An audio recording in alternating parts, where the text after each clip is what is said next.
Good morning, everybody. Welcome to the August 22nd meeting of the Planning Commission. If you would all please stand and join me in the flag salute. I pledge allegiance to the flag of the United States of America and to the republic for which it stands, one nation under God, indivisible, with liberty and justice for all. Thank you. Roll call, please, Sue.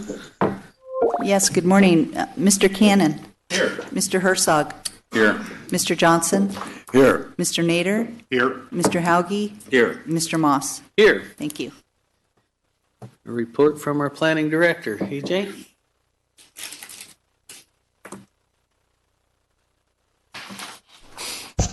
Good morning, EJ Audio with the Planning Services Division. I know we had some work done on our microphones, so if these are not working at any time during the meeting, please let us know, including staff's microphones. But it sounds like we're in good shape right now. So today I thought we'd start off with some kind of just past the mid-year permit activity, just to let you know what the Planning Services Division is seeing as far as planning entitlements. Last year, planning staff processed over 524 entitlement applications. This year, we've already received over 250 applications. So month to month, we're slightly down over last year, but kind of more so just over the last few months. And I don't know if that summer, if it's your June, July, August months, but we have seen just a slight tick down. We're currently managing about 15 EIR projects. 38 other projects are environmental review. Those are typically your projects that require mitigated negative declarations. That's kind of on par with last year, where we had 17 EIRs in process and about 40 non-EIR projects in environmental review. So pretty much holding steady to last year, but at the end of the year, I expect our permits to be just slightly down. Pre-development meetings, that's kind of a one way to judge what we have to look forward to in the coming months. Last year we had a total of 31 pre-development meetings. That was for 2018. And so far we've had 17 this year. So if that is one way to measure what we may be seeing as far as application activity, we're kind of on par with last year. So something that we look at and watch out for just from a staffing standpoint, and then also just from a economy standpoint, where the economy might be going. So some of the projects your commission will be seeing probably before the end of this year.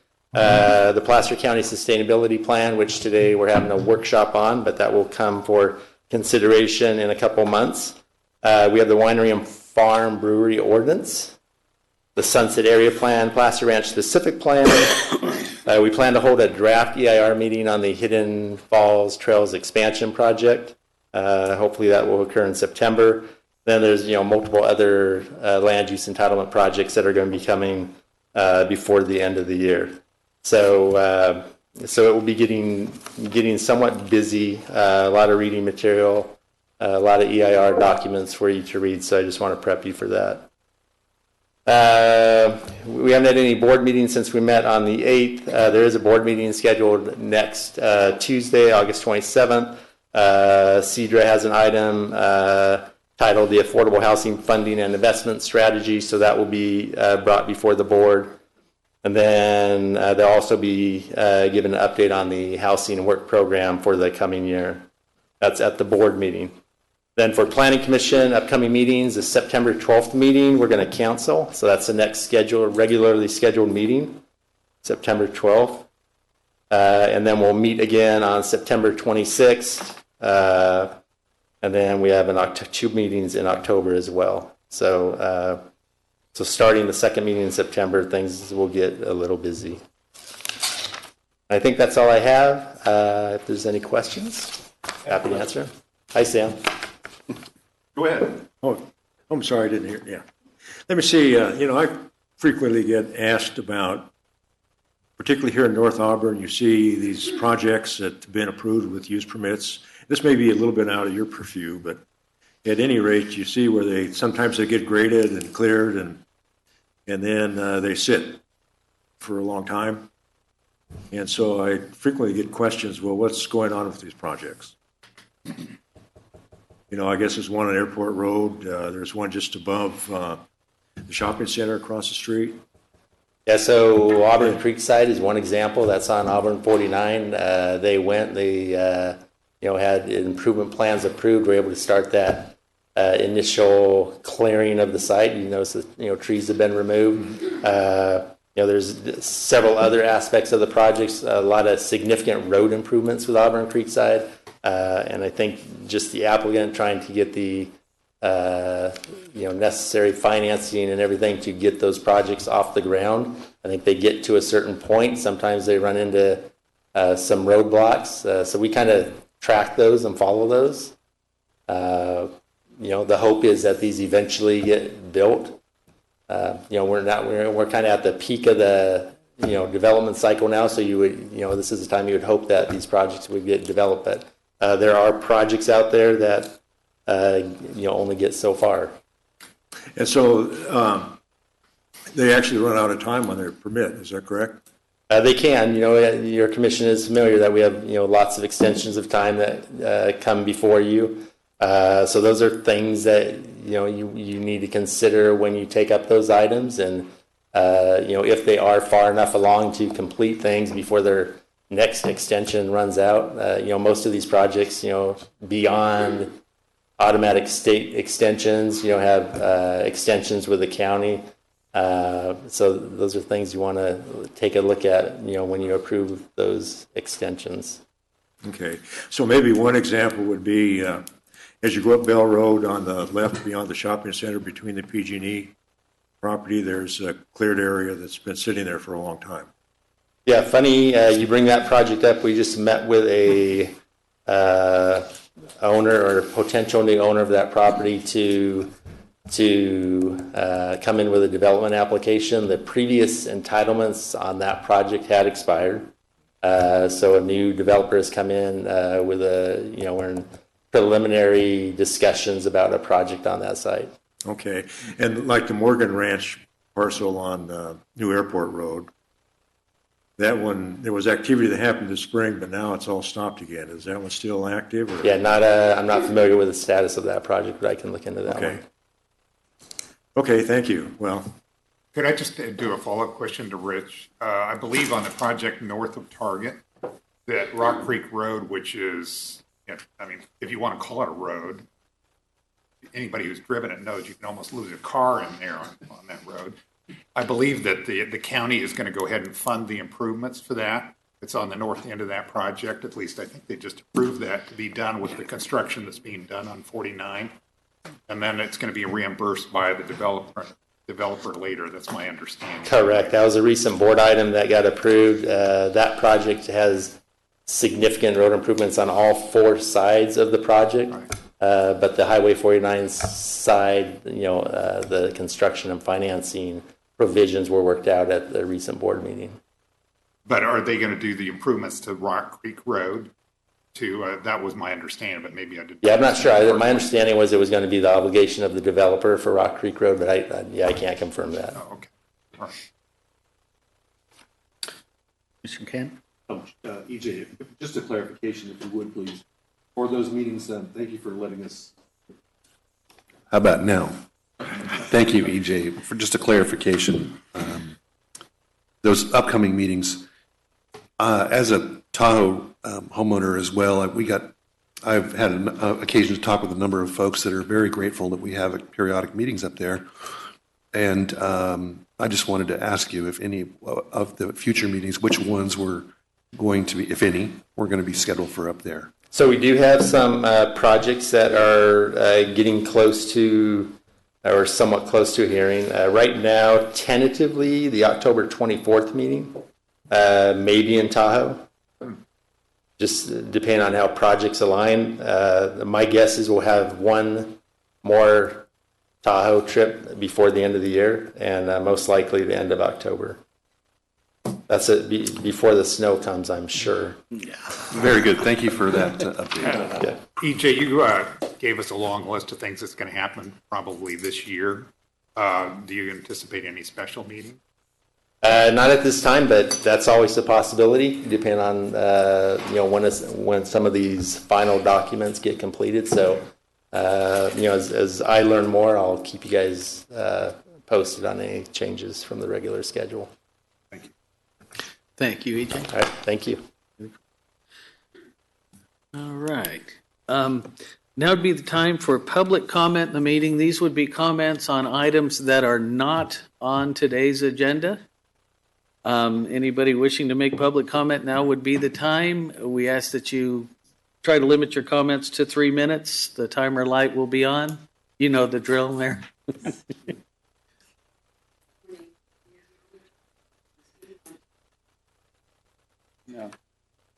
Well, Oh, there you go. Sensitive little thing. My name is Marilyn Jasper, speaking on behalf of Public Interest Coalition and the Sierra Club.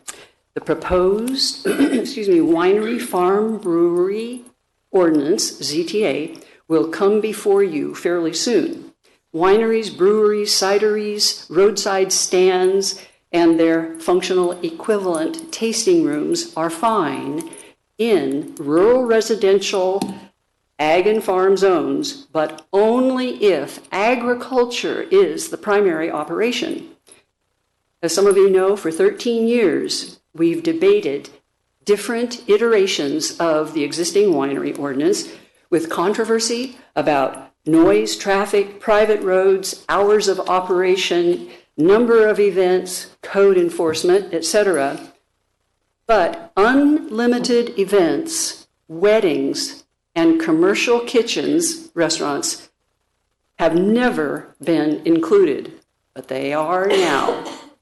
The proposed ordinance allows wineries and breweries to not only operate as de facto commercial event centers in rural res areas, which is bad enough, but also avoid compliance with the county's agricultural event center ordinance that was adopted a couple of years ago.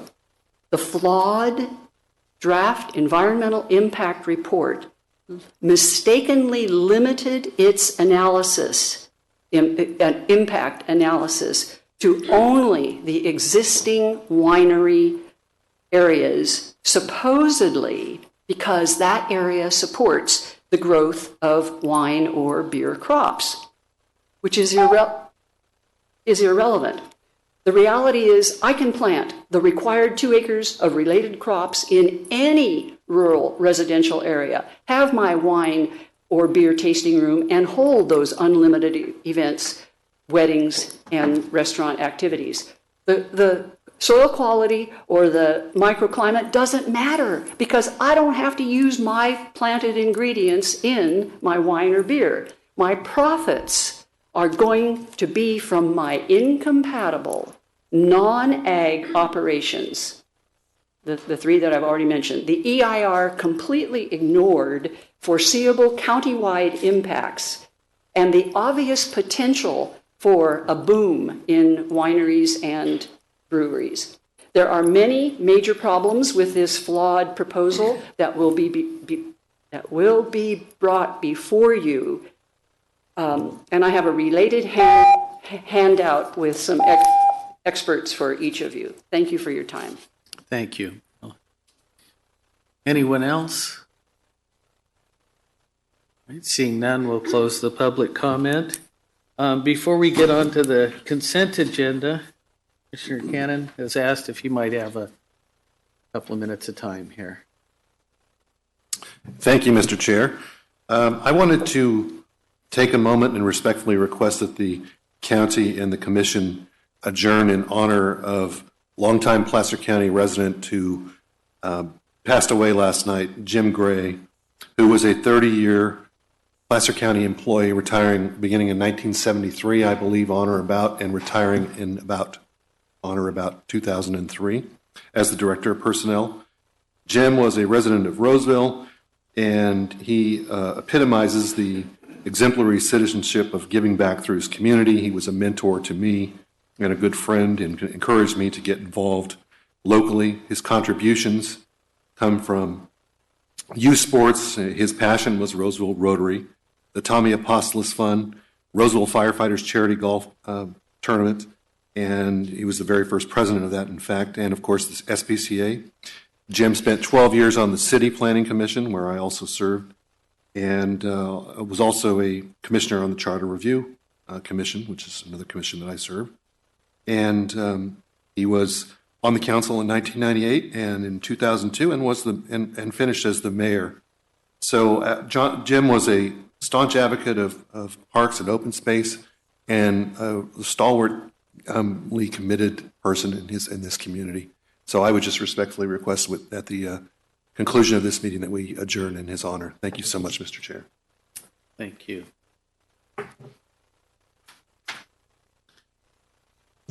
With that, we will move to the consent agenda. We'll break this up into two parts because we did have some commissioners absent. So item A, the approval of the minutes from last meeting, if we had a motion for that. I move approval of item A. Second. Have a motion and a second. Sue, roll call, please. Actually, I'm sorry, I I didn't believe get. we should be opening it up for public Oh, comment. I'm If somebody sorry. wants to remove an item from the consent. I'm sorry, just trying to get moving on here. On the items on consent agenda, is there any members of the commission who would like to remove and discuss any of those items? Is there any member of the public who would like an item moved from the consent agenda and discussed separately? Come on up, please.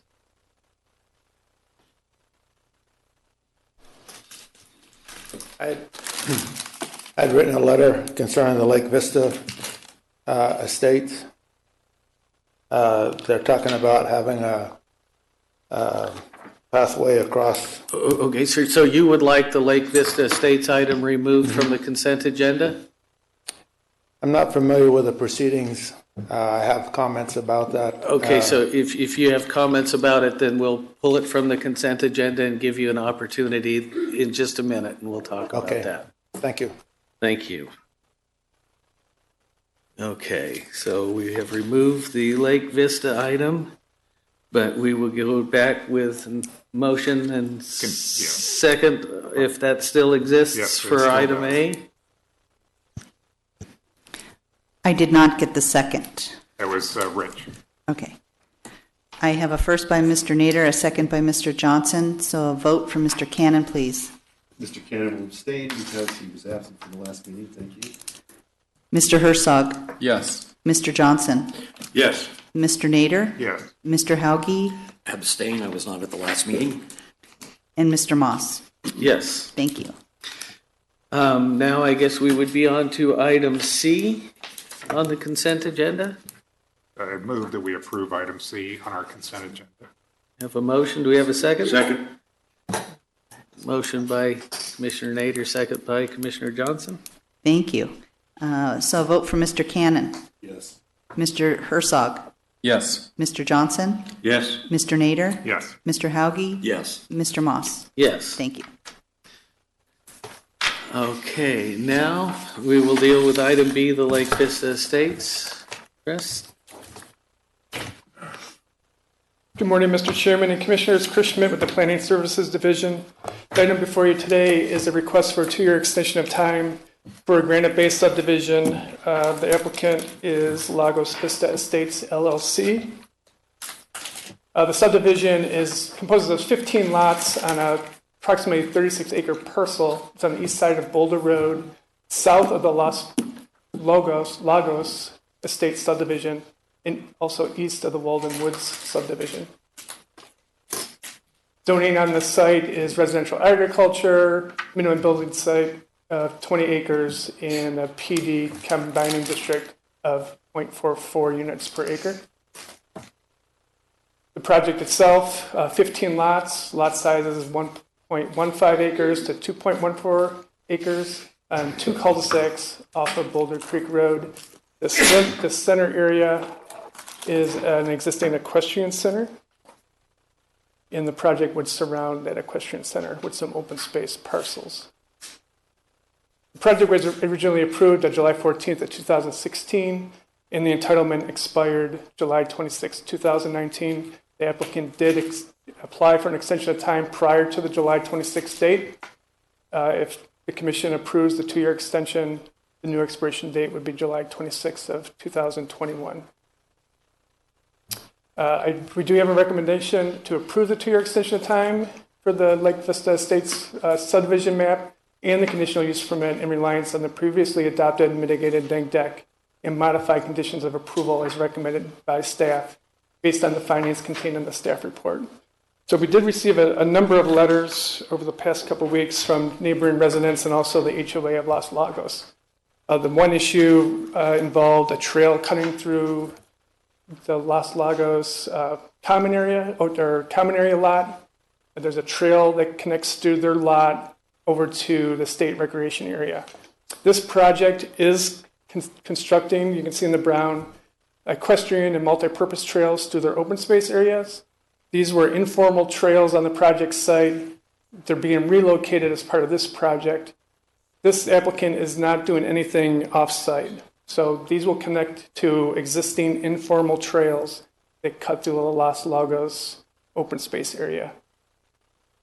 So that was their concern, that this applicant was going to be doing work in their common area lot, but that is not being proposed. It's just connecting to trails that already exist in that lot. The other issue raised was from neighbors about fire fuel load on the project site.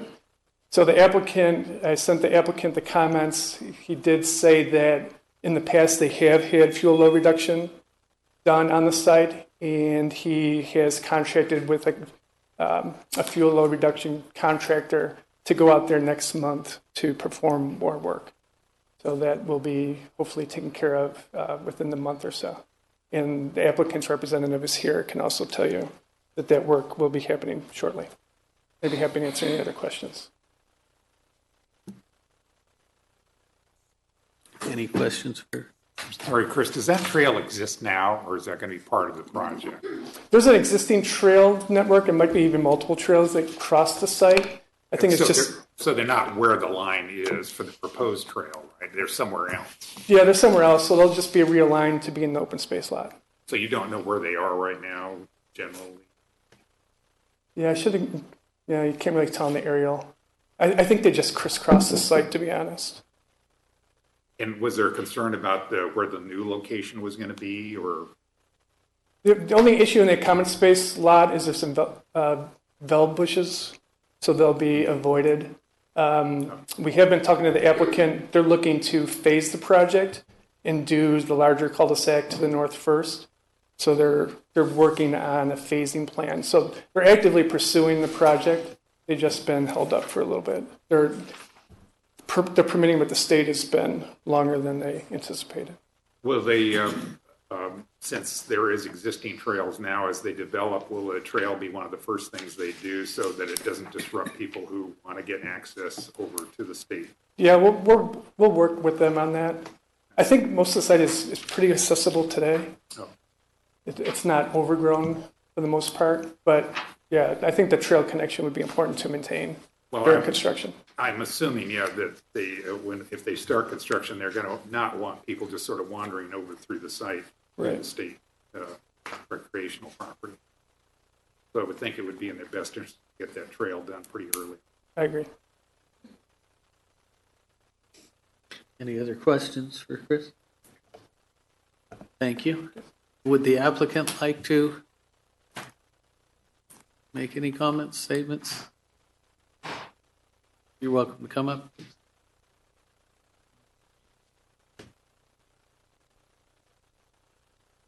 So this is my first time at a hearing here, and I'm a resident that this project directly backs up to along Boulder Road. I hadn't actually seen this map until today. Oh, excuse me, though, you are not the applicant? Oh, no, I'm a resident. I'm sorry. Okay, first I was going to give the applicant a chance to get up and speak if he would like to. Then we'll get you an opportunity. Told you I was new. Okay, that's all right. Is the applicant here, and would they like to address the commission? Seeing none, we will now open it up to the public, I guess. Didn't mean to send you back so quickly, but had to go through. You're welcome to come on up, and you, sir, too, also when the time comes.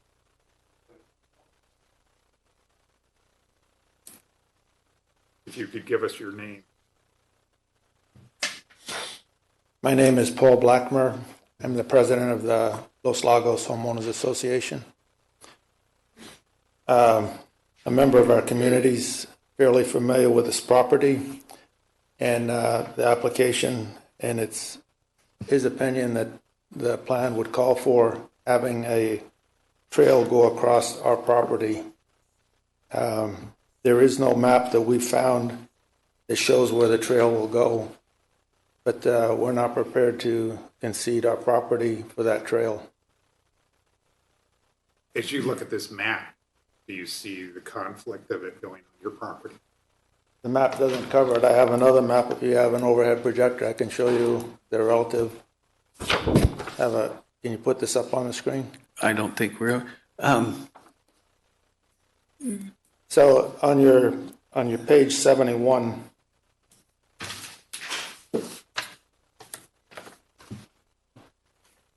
actually it's page 70,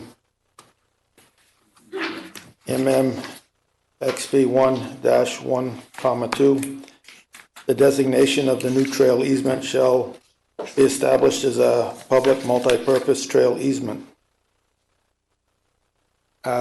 We haven't seen a map showing where that trail is. We've been told that it crosses our property, and we're not happy about that.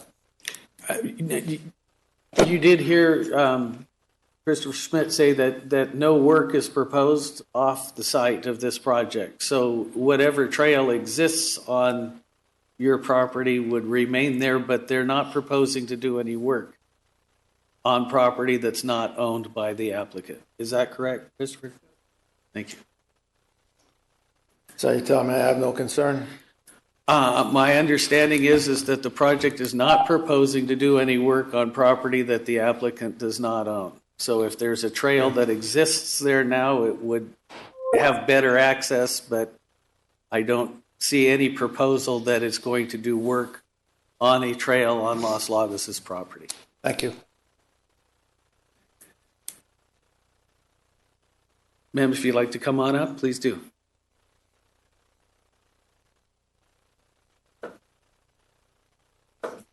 My name is Ginny Sims, and I live right across the street, Barcelona Court, at the top of that map in Los Lagos. I'm not concerned about natural trails that exist already, but from the map that you showed previously, they're building a formal trail that goes right to our property where the horse is supposed to go. When they get to the end of that trail, they go on our property. It's leading them right across our property. That trail could be built in another area or taken so that it goes around our property.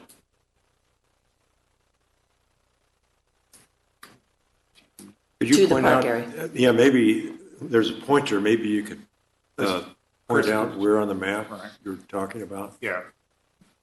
On the southern part of that, I believe the part that goes east, right there, yes, then it goes across our property. Oh. So they're making a formal trail so that it stops and the horses have no place to go except across our property.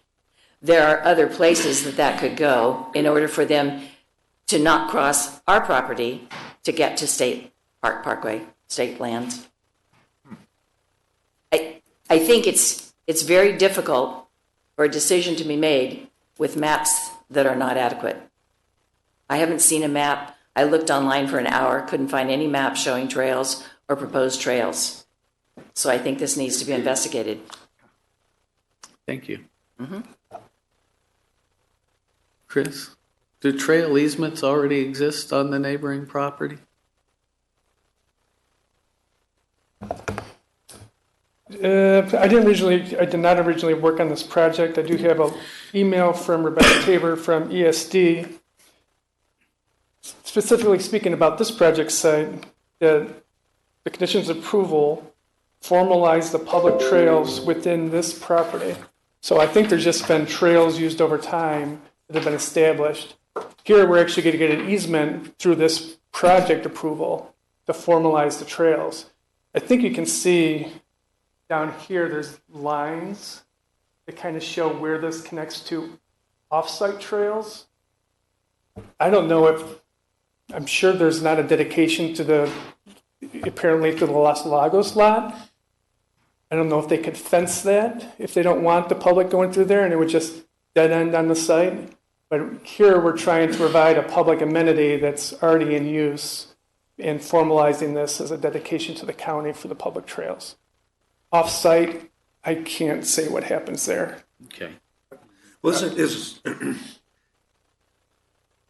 yeah, I still haven't gotten a picture of what we're talking about here. Los Lagos is on the upper end of that map. Is that correct? It's all this. Okay, and there's an existing trail through Los Lagos? I think it goes to their open space lot, which is over here. So it comes up and then over to the lake. The lake is real, I mean, it's right here. This is all state park land. So it's close. So it crosses some parcels once you get off this site to get over to the state. So the parcel that we were just hearing about, where is that on the map? I think it's this piece right here.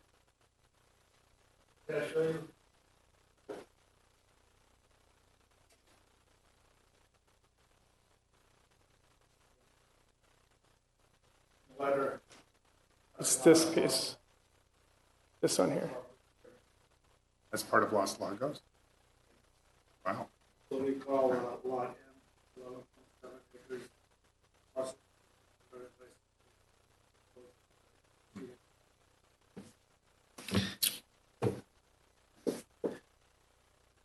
Okay, well, there goes the public comment. Okay, thank you.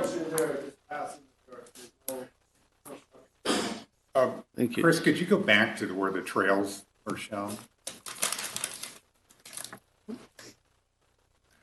So effectively, the one that's going towards the lake is going to be kind of a dead end at this point. Because there really doesn't sound like there's going to be an access. But the one going to the south, is that going into a trail, existing trail? Do you know if it is? They both connect to existing trails. And there's just further information from Rebecca from Engineering Survey. And there are trails on the HOA Lot M that have been in use for many years. Google Earth historical aerials go back more than a decade showing these trails.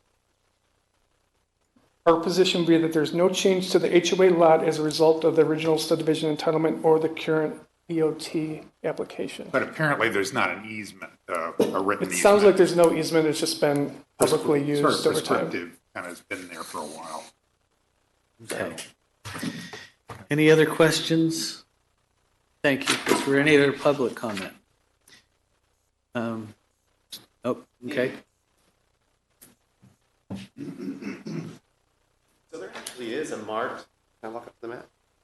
Better that you stay for the microphone so we can keep it on the record. There actually is a marked trailhead. Could you give us your name, please? Oh, sorry, Patrick Calderoni. I'm a Walden Woods resident. There's actually a marked trailhead right here that comes marked by the state park with a sign, and which is honestly part of the reason why we bought this house 2 years ago. So I know a lot of these trails because I'm on them virtually every day. Not really why I came today was to talk about trails, but it is important that the trails remain, at least to me and my neighbors. Okay. So the trail that's existing and where you were pointing, yeah, it's going to go away. I see that. Right. And it doesn't look like it's going to go anywhere. It's literally on Boulder Road here. Or here. And it's a state park plaque. And so to access the trail, you would have to go up here. Up to there. Yeah. Right. And just from what I know, there are trails that wind around the entire area. I don't know what's easement, what's public, what's state park, but they all kind of tie in together. But it just looks like we're going to lose our lower entrance and maybe have to use the entrance up north a little bit. So just hoping they all tie in together still. The main concern that I had was the fire abatement and fire fuel concerns. It sounds like they're going to address this in the next month or so. What's the process for that? And maybe I ask Chris, will they come out? Will they present a plan? It's a mess. And it's scary because there was a fire, right behind our house last year. And had it burned for another 10 minutes, it would have come straight into Walden Woods. So just kind of would like to know, is there specific guidelines or will there be rules that they have to follow for their cleanup? Thank you. We'll see what we can find out. I don't know if we have an answer for that, really. I'll see what we can find out. Thank you very much. Thank you. Is there an answer for that? I don't think so. Okay. It's the insurance companies. I know that the local fire district has no weed abatement ordinance in place. So, and it sounds like this is a voluntary offer on behalf of the property owner, based on comments made by the neighbors. If they're engaging with a contractor that does weed abatement, they're typically familiar with the requirements of districts and what have you in the neighboring area. I know that, but there isn't specific requirements of the local fire district.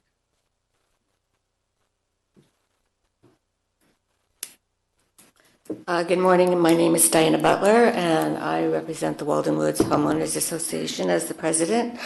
We believe there are requirements for vacant lots. We believe the fire district does have those requirements. We have spent a lot of money reducing our fuel in the almost 28 acres that Walden Woods has. And when we did that, three different arborists said that off of Boulder, we should at least clear 200 feet because, number one, Boulder has access from the public. And if you have access from the public, you are at higher risk. And they felt that 200 feet off of Boulder would be a good defensible space area. So we're requesting that they at least do 200 feet off of Boulder along that area. Okay. Thank you. Also, if possible, we have met with this company before. We have gotten along with them. We support them. And if possible, if they could just meet with us on the Boulder defensible space area, we would really appreciate it. Thank you. Thank you. Is there anybody else wishing to comment on the project? Seeing none, we will close the public comment portion and bring it back to the commission. I guess I'm a little bit confused because I'm thinking back, I forget, what was it, 2 or 3 or 4 years ago that we dealt with this project. And at that time, I think the impression I had is that these trails dumped out onto the state parkland. Wow. But the map that we're seeing today shows that there's several private parcels in between state parks and this parcel. And so that's a little bit confusing to me, but I don't know how to analyze that.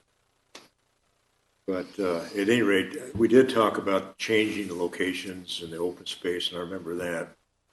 And the intent was to continue to provide the access to the state park. But otherwise, it seems like a lot of the concerns that are being expressed today are really concerns that really need to be addressed between the Los Logos people and the property owners in the vicinity with the developer. Because, I don't know if the developer really needs to build that trail, if that's going to be that big of a problem, but it sounds like a lot of people need to have the access. So, but I don't know if that's an issue of our commission or not, if that trail is really part and parcel to our approval. I guess that's all I have to say.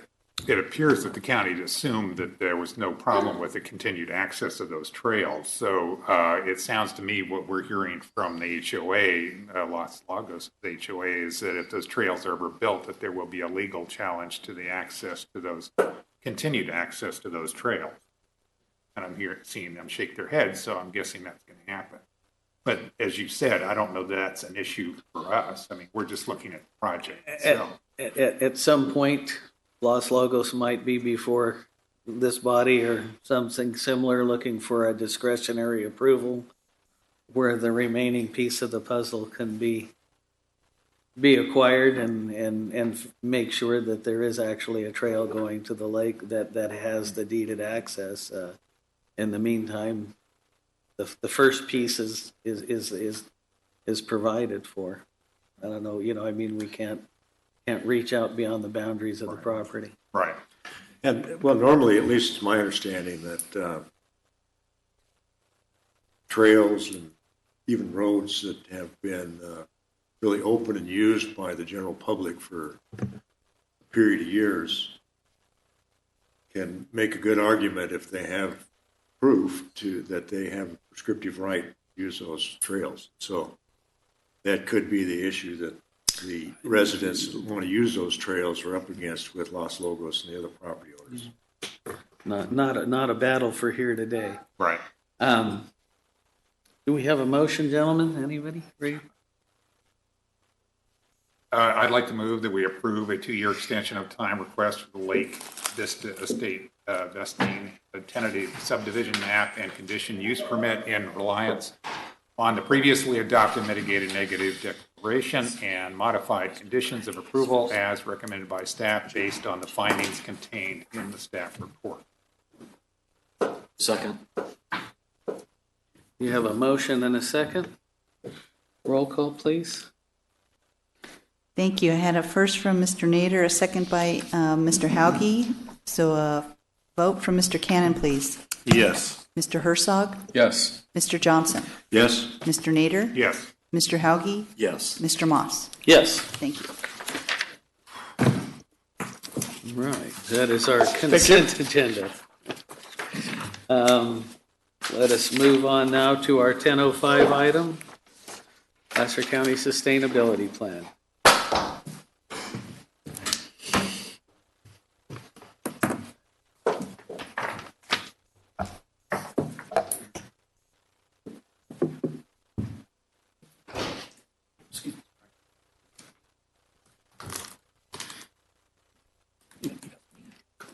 Good morning. Morning. Should I wait for Mr. Nader to return? Just right around the corner. I think you're There okay. he is. Wonderful. Yeah, make sure you speak into the microphone real clearly. I will do. All right. Thank you.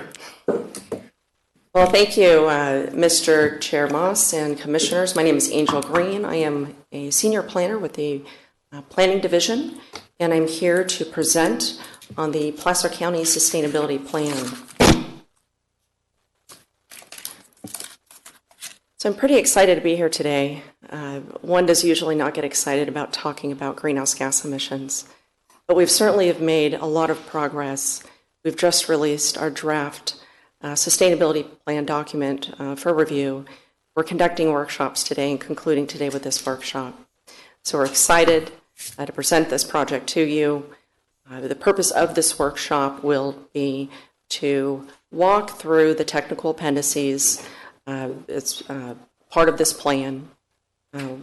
We are seeking comment from your commission and then also comment from our public. The overview for today, I will briefly cover the technical studies. They are quite technical, and so I'm going to do my best to summarize them in simple terms, but feel free to stop me at any time if I can clarify something. We'll talk also about the implementation plan necessary to implement the strategies that we are proposing. I'll also cover the outreach and the public participation process that we've followed throughout the preparation of this plan. And then last, to receive questions and comments from your commission, and then to open it up for public comment as well.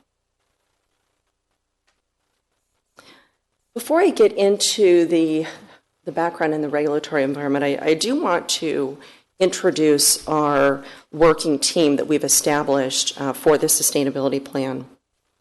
Planning staff consists of our Crystal Jacobson, our principal planner with our long-range planning team, myself. But we've also we formed a technical advisory committee as part of this process. This technical advisory committee consists of a number of key and expert staff that we have available here within the county and the various departments, also including other special districts, all who have a stake in this sustainability plan. So certainly our staff and our technical advisory committee have provided great input and review during this process to create the plan that we are presenting today. Our consulting team, I would also like to introduce PlaceWorks. We have available today Tammy Sill, a principal with PlaceWorks. She is the project manager overseeing this plan as well. And we also have Eli Crispy, assistant project planner as well, or project manager rather. PlaceWorks, PlaceWorks, goodness, is a highly recognized firm throughout the state. They specialize not only in preparing greenhouse gas reduction strategies and adaptation strategies, but they're doing a lot of work today at the state level. And they'll be assisting the county here on a few of their upcoming efforts as it relates to our housing element. We also have the Sierra Business Council, who's provided technical assistance earlier with inventories that we prepared back in 2010. And they've also assisted with the technical studies that were prepared to update those inventories completed just here in 2018. And I'll also mention Sierra Business Council was essential in assisting the county in obtaining grant funding necessary to complete those inventories. We also have under contract with PlaceWorks, Fair and Peers, who have provided technical assistance on the emission inventories and forecasts as it relates to transportation. And they've provided their expertise on appropriate mobile emission reduction strategies and factors that we've used within these studies. And they are also lead experts throughout the state, working with various state agencies, as well as with the county on transportation related issues. So I'll go back to my previous slide here on the background. Before we get into the nuts and bolts of the sustainability plan, I just wanted to provide a little context here to describe a little bit about the background information that's led up to the preparation of this plan, and also to touch a little bit on the current regulatory environment. In 2010, the Placer County Board of Supervisors directed initiation of preparation of a greenhouse gas emission inventory. And the purpose of this inventory was to identify emission reduction strategies that would maximize energy and operational cost savings for the county. The board then executed an agreement with Sierra Business Council, who helped to prepare those inventories. After completion of those inventories, additional funding to complete the plan was not available. In 2016, funding was made available by our board through our planning funding. And soon after, in 2017, we began to kick off then the efforts necessary to complete the plan. At that time, the board approved a contract with PlaceWorks to complete that plan. We kicked off a work program, began preparation of the sustainability plan. In 2018, the emission inventories were completed, and later that year, our vulnerability assessment was completed. All right. Moving on to the regulatory environmental situation that we're faced with here today. So as you may be aware, the state has adopted a number of regulatory requirements that the state must meet in order to achieve greenhouse gas emission reductions, as well as other mandates that require cities and counties to prepare vulnerability assessments and adaptation components to identify strategies to help mitigate the impacts of climate risks. AB 32, SB 32, and there's also a number of executive orders that identify the emission reduction goals that the state must meet by the years 2020, 2030, and 2050. And I'll be making references to these later when I provide the results of our work that we've done. In response to these legislative requirements, the California Air Resources Board prepared what's known as a scoping plan. And essentially, this plan is the state's climate action plan demonstrating how and when the state will achieve these emission reduction targets. And although we currently do not have regulatory requirements stating that cities and counties to meet these targets by a given time frame. The Air Resources Board did include guidance to local agencies as they prepare these types of documents and plans, guidance on adopting thresholds and also establishing efficiency metrics and those sorts of things to assist us in our efforts to identify mitigation measures, but then also to show that we can align with state line efforts. I'll last just mention we have a few CEQA requirements. We have SB 97, which requires that lead agencies analyze the impacts of greenhouse gas emissions resulting from the actions that they take on discretionary projects. And it requires that the county incorporate feasible mitigation measures to reduce those potentially significant impacts. This plan has been prepared in such a way to identify feasible mitigation measures for those discretionary projects that would exceed applicable thresholds. We also have SB 1241 that requires the analysis. This is a new section that was just added here in 2018. It requires the analysis of impacts that could result from wildfires, requiring the county to identify additional mitigation measures for projects that would be located in high fire severity zones. This document does also include mitigation measures for those projects located within these areas. Last, we have SB. Can I ask you a question related to that, the 1241? Mm-hmm.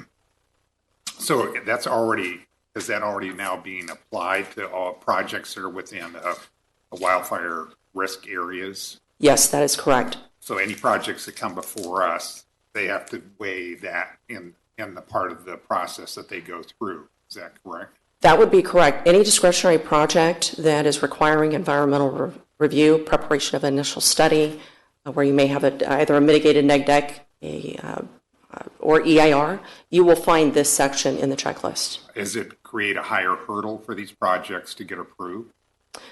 Not necessarily. I wouldn't describe it in a way of a higher hurdle. However, there would be a number of available mitigation strategies that a development project could implement, such as hardening homes, providing more defensible space, providing funding mechanisms to help support the maintenance of those types of efforts. So it wouldn't necessarily preclude developments in high-risk areas. It would just have more standards that have to be applied. That would be correct. I think it would be helpful to know what those are at some point because, obviously we're making decisions often that are in the Tahoe region or in the Foothill region where that's going to have an impact. Absolutely. We can take a look at the Appendix G within the CEQA guidelines. That's part of the environmental review process that we complete. And so we should be able to have that information within our staff reports. Typically, you'll find it within the initial study or a negative declaration or mitigated negative declaration. I also just wanted to mention SB 379. I did previously mention that cities and counties are actually now required to analyze the climate risks within their general plans. We are required to complete this vulnerability assessment and to include that within our safety element. And I'll walk through the process that we did to comply with this regulatory requirement, as well as the strategies that we're recommending.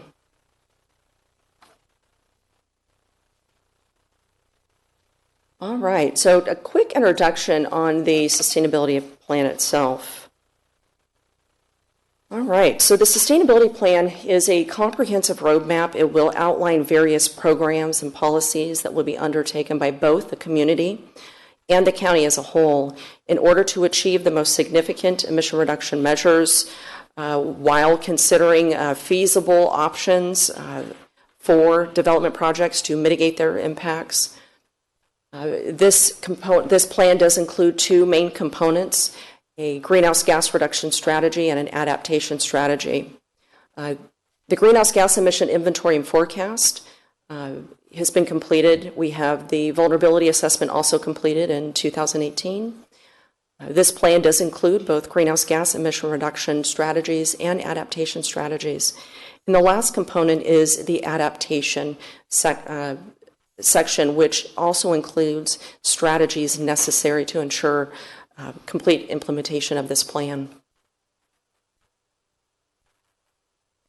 This plan it serves to meet a number of goals. The first, to conform to California laws and regulations. This plan also has been prepared in a way that supports our economy, protects public health, preserving our natural resources, and essentially also to save us money on our electricity bills and maybe even perhaps reduce county operational expenses as they relate to energy consumption and fuel consumption. Angel, I ask you a question. When we talk about save us money, did we factor in the cost of construction and these new requirements in that? I do have a question that I've received just recently from one of our stakeholders who I think is probably going to talk about that as well. We do have cost effectiveness studies that have been prepared. I'm not quite sure to the level of detail on each of the strategies, but I'm happy to look into that a little bit further. Thank you. Because we do want to factor in what is the cost of these measures in order to construct, to implement, and then the overall savings that might occur. I think we have to. We've spent a ton of time dealing with affordable housing, and now we're talking about it once again making it less affordable here. I think we got to know what we're doing to the cost as part of this. Absolutely. All right, and also I just want to mention that the county demonstrated within this plan its long-term commitment to reduce greenhouse gas emissions and also to help our residents and our business owners and even county operations to be able to better position themselves against climate-related risks. These types of plans are often tools that better position the county to obtain funding opportunities. There are a number of co-benefits that are associated with each of the strategies, and I won't go into each of these, but I do want to point out that we're not just looking at the direct benefits that result from the reduction of greenhouse gas emissions, but also indirect co-benefits that also will occur. And for each of our strategies, we do show where these co-benefits would also likely be achieved. So I mentioned the funding opportunities. Currently, right now, there is a significant amount of money, both at the federal, the state, and local levels. And this funding is provided for jurisdictions who have prepared greenhouse gas reduction strategies. Certainly, when the county can show its commitment to reducing its emissions, which align with the state's long-term targets, it most certainly can better position the county to receive these various funding opportunities here. If received, this funding can also help to implement many of the strategies that we're including within this plan. All right, so I'll first dive into the greenhouse gas emission inventory. So a greenhouse gas emission inventory, it's the first step in creating a strategy to reduce its emissions. These inventories were prepared for the sustainability plan. They provide a summary of the emission sources occurring within the county. They also allow us to identify which sectors have the largest level of emissions, and we can use this data as a guide in the selection of reduction measures necessary to achieve targets.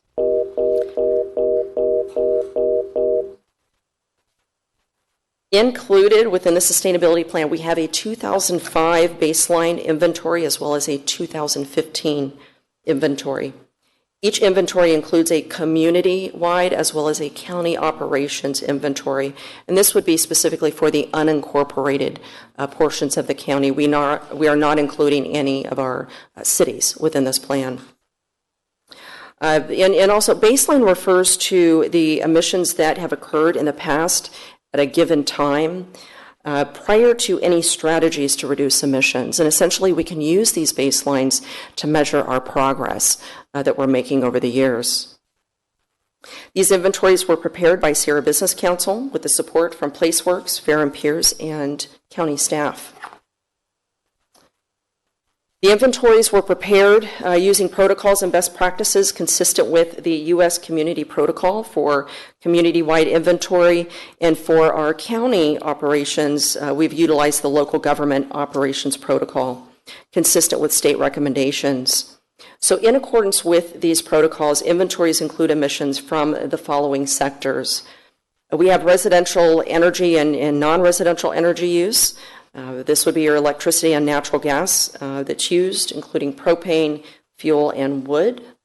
Transportation includes on-road travel by people living in and visiting the unincorporated portions of the county, and would include shipping goods to and from the incorporated areas. We also have solid waste, off-road emissions. This would be your emissions from vehicles or portable equipment that are used typically in construction, landscaping, and lodging. We have water and wastewater. We also have agriculture and forest management.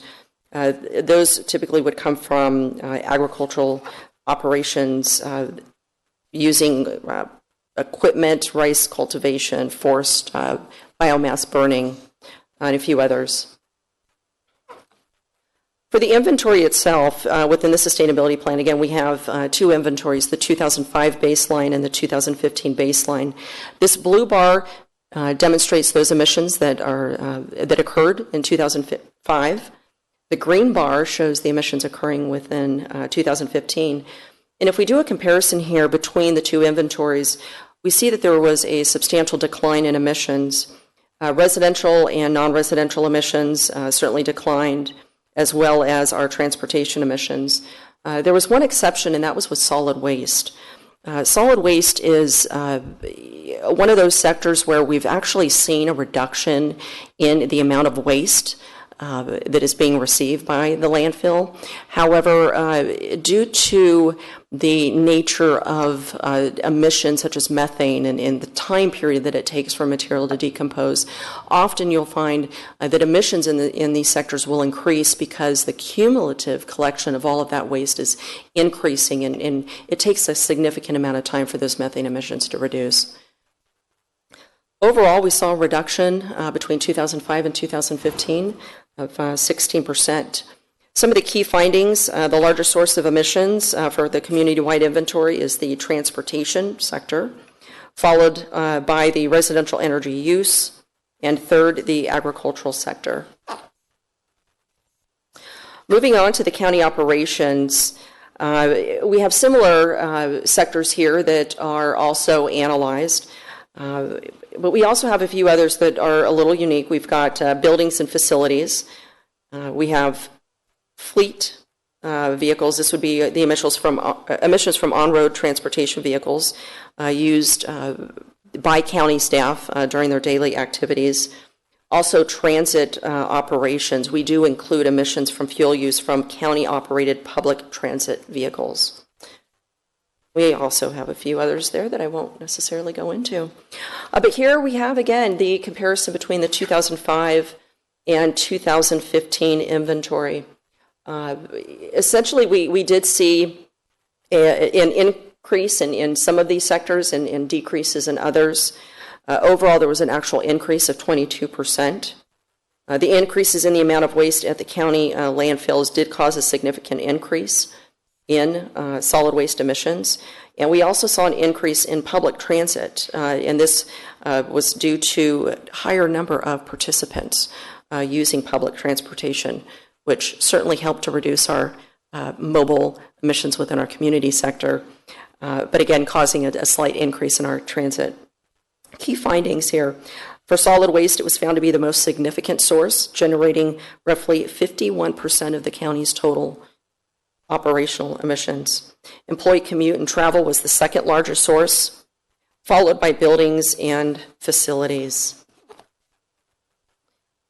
So the next step in the process is to complete a forecast. And a forecast allows us to see what emissions will look like in future years. The emissions are based on demographic and land use forecasts that are prepared by the Sacramento Area Council of Governments and the Tahoe Regional Planning Agency for the unincorporated areas within the county. and also includes the county's future employment forecasts. This table here shows the growth indicators in which sectors are used to forecast the community emissions. Using these demographic indicators, Placer County Forecasts did prepare this forecast for the community-wide and county operations. That blue line there, as you see, this represents the 2005 baseline emissions, which we use to estimate our progress, and it helps us to establish the goals that we'll need to align with state efforts. Here you see that the emissions are shown specifically for the years 2020, 2030, and 2050. Again, those are to show compliance or alignment with state regulations.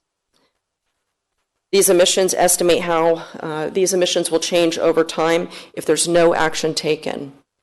And we see that by 2050, if no actions are taken either at the federal, state, or local level, we are expecting an increase in emissions by 87%.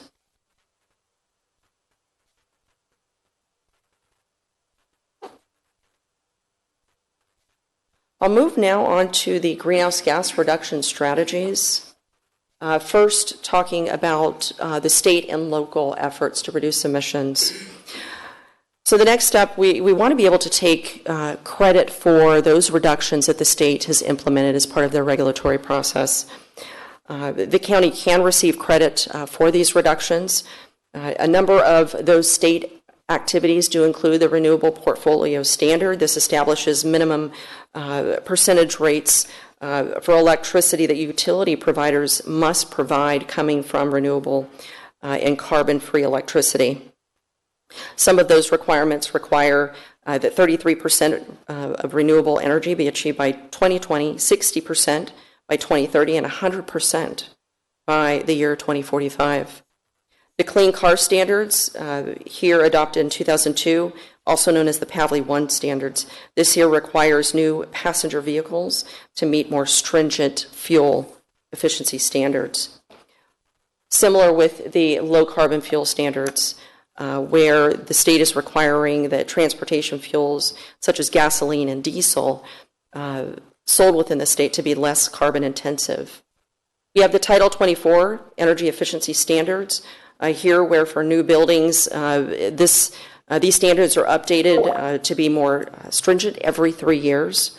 And here we'll see reductions in the energy use within new buildings.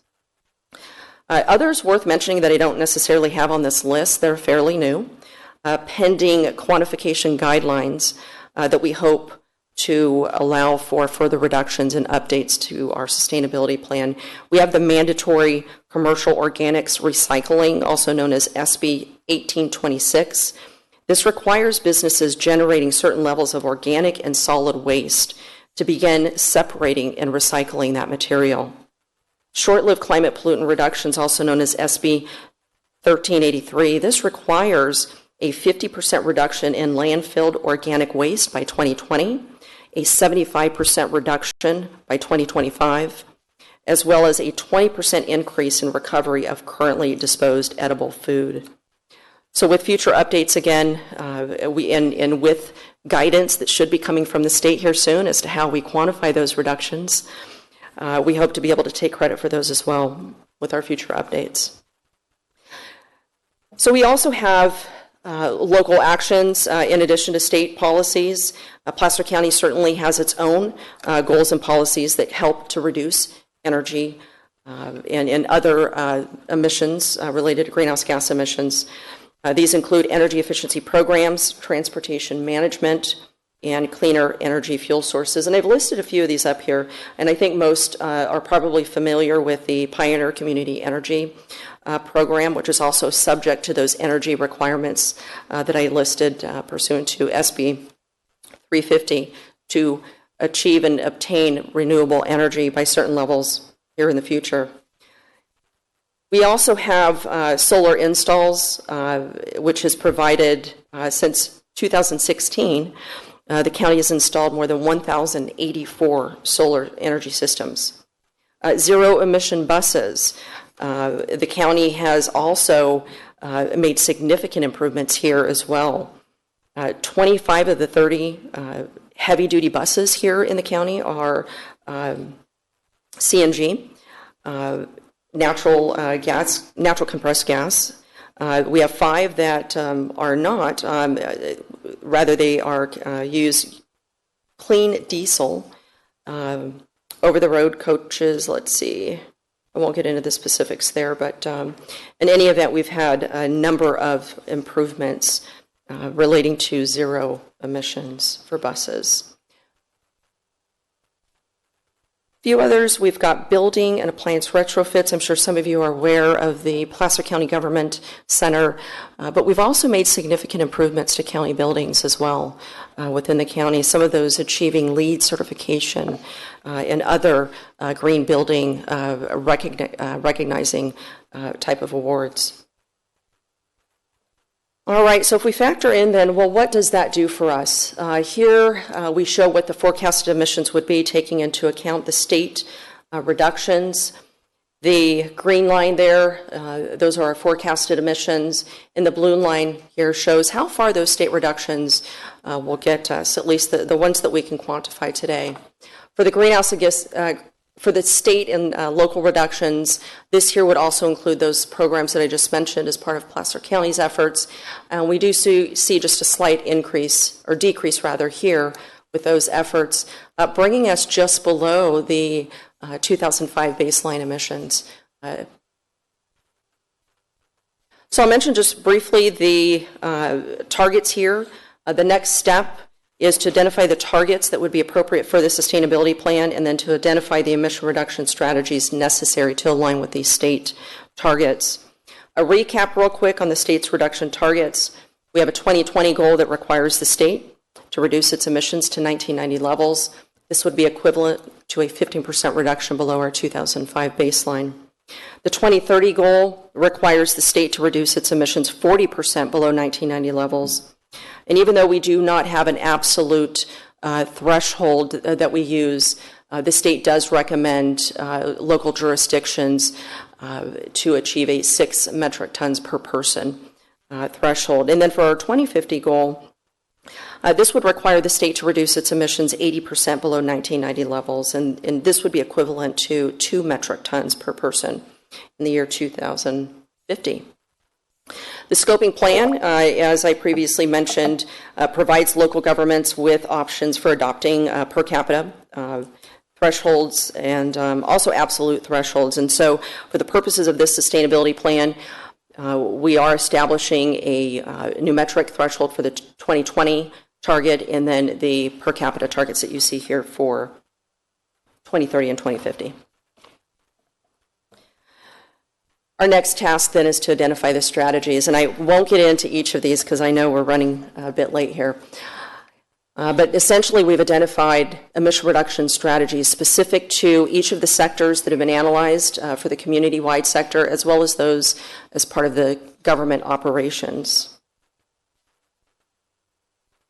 Here we also see a number of co-benefits that would be associated with the implementation of each of those measures.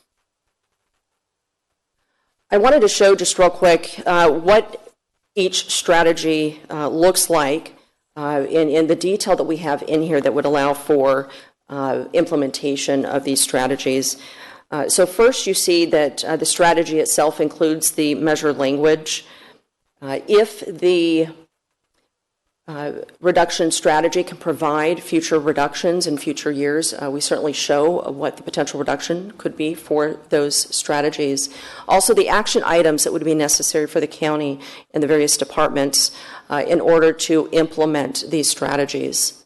The applicability will show whether or not these measures would apply to either existing development or new development, residential versus non-residential. The implementation level, which can vary between voluntary and also mandatory. For the most part, the majority of these measures are actually voluntary. In fact, there are no required strategies within this plan, with the exception to recommendations that we're making for CEQA mitigation, and this would be only in the event that we have a discretionary project that is demonstrating with their air quality analysis that they are potentially exceeding greenhouse gas thresholds, which in that case, then the county is required to implement all feasible mitigation. And so this plan does include options in feasible mitigation that we can use in those instances. Last, we've got the co-benefits. All right, so how far do these reductions get us? So after quantifying the emission reduction potentials from those, this blue line here, you see those are the 2015 emissions, and then with each sector we show where those potential reductions will take us.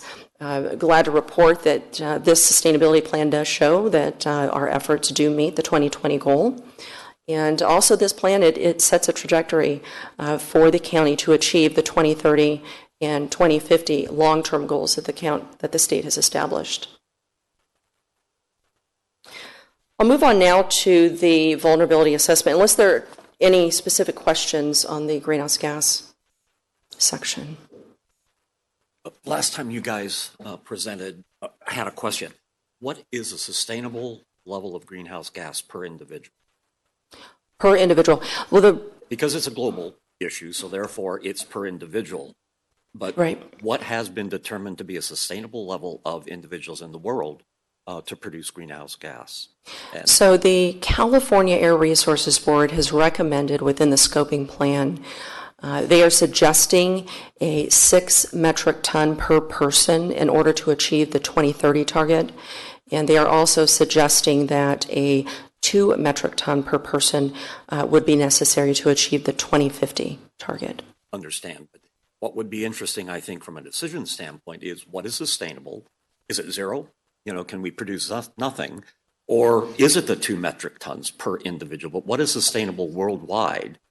So we understand what the impacts are. Yeah, okay. But I understand you're dealing with regulation here, but it's a question I would like answered at some point in time what that sustainable level is. Great, I'll certainly look into that. Okay.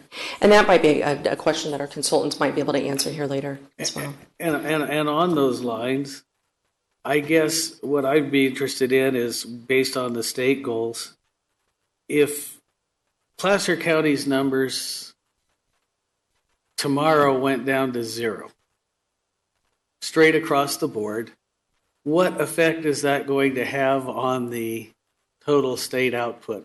How do we contribute based on what the state as a whole is doing? And I guess conversely, if we did nothing, aside from losing out on some funding opportunities,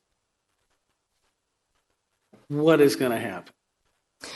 So for your first question, if the county was to reduce its emissions rather significantly, the state within its scoping plan, if I can just clarify, this includes actions where the state has authority and has that regulatory ability to implement programs and various regulations that the state then can work towards achieving.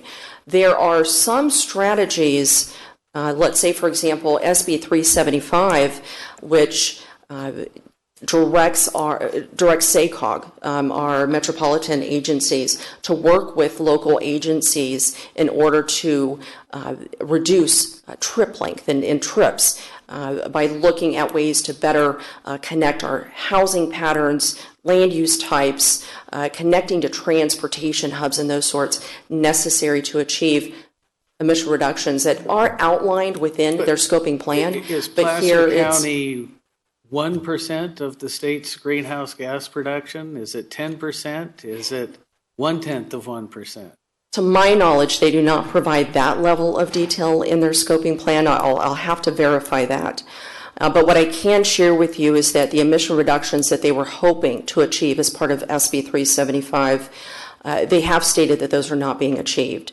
And this is certainly an area where local jurisdictions can work with the metropolitan transportation agencies in order to assist the state in achieving those reductions. And understand that, but I guess if we did everything perfect and on a percentage basis, it's still nothing or next to it.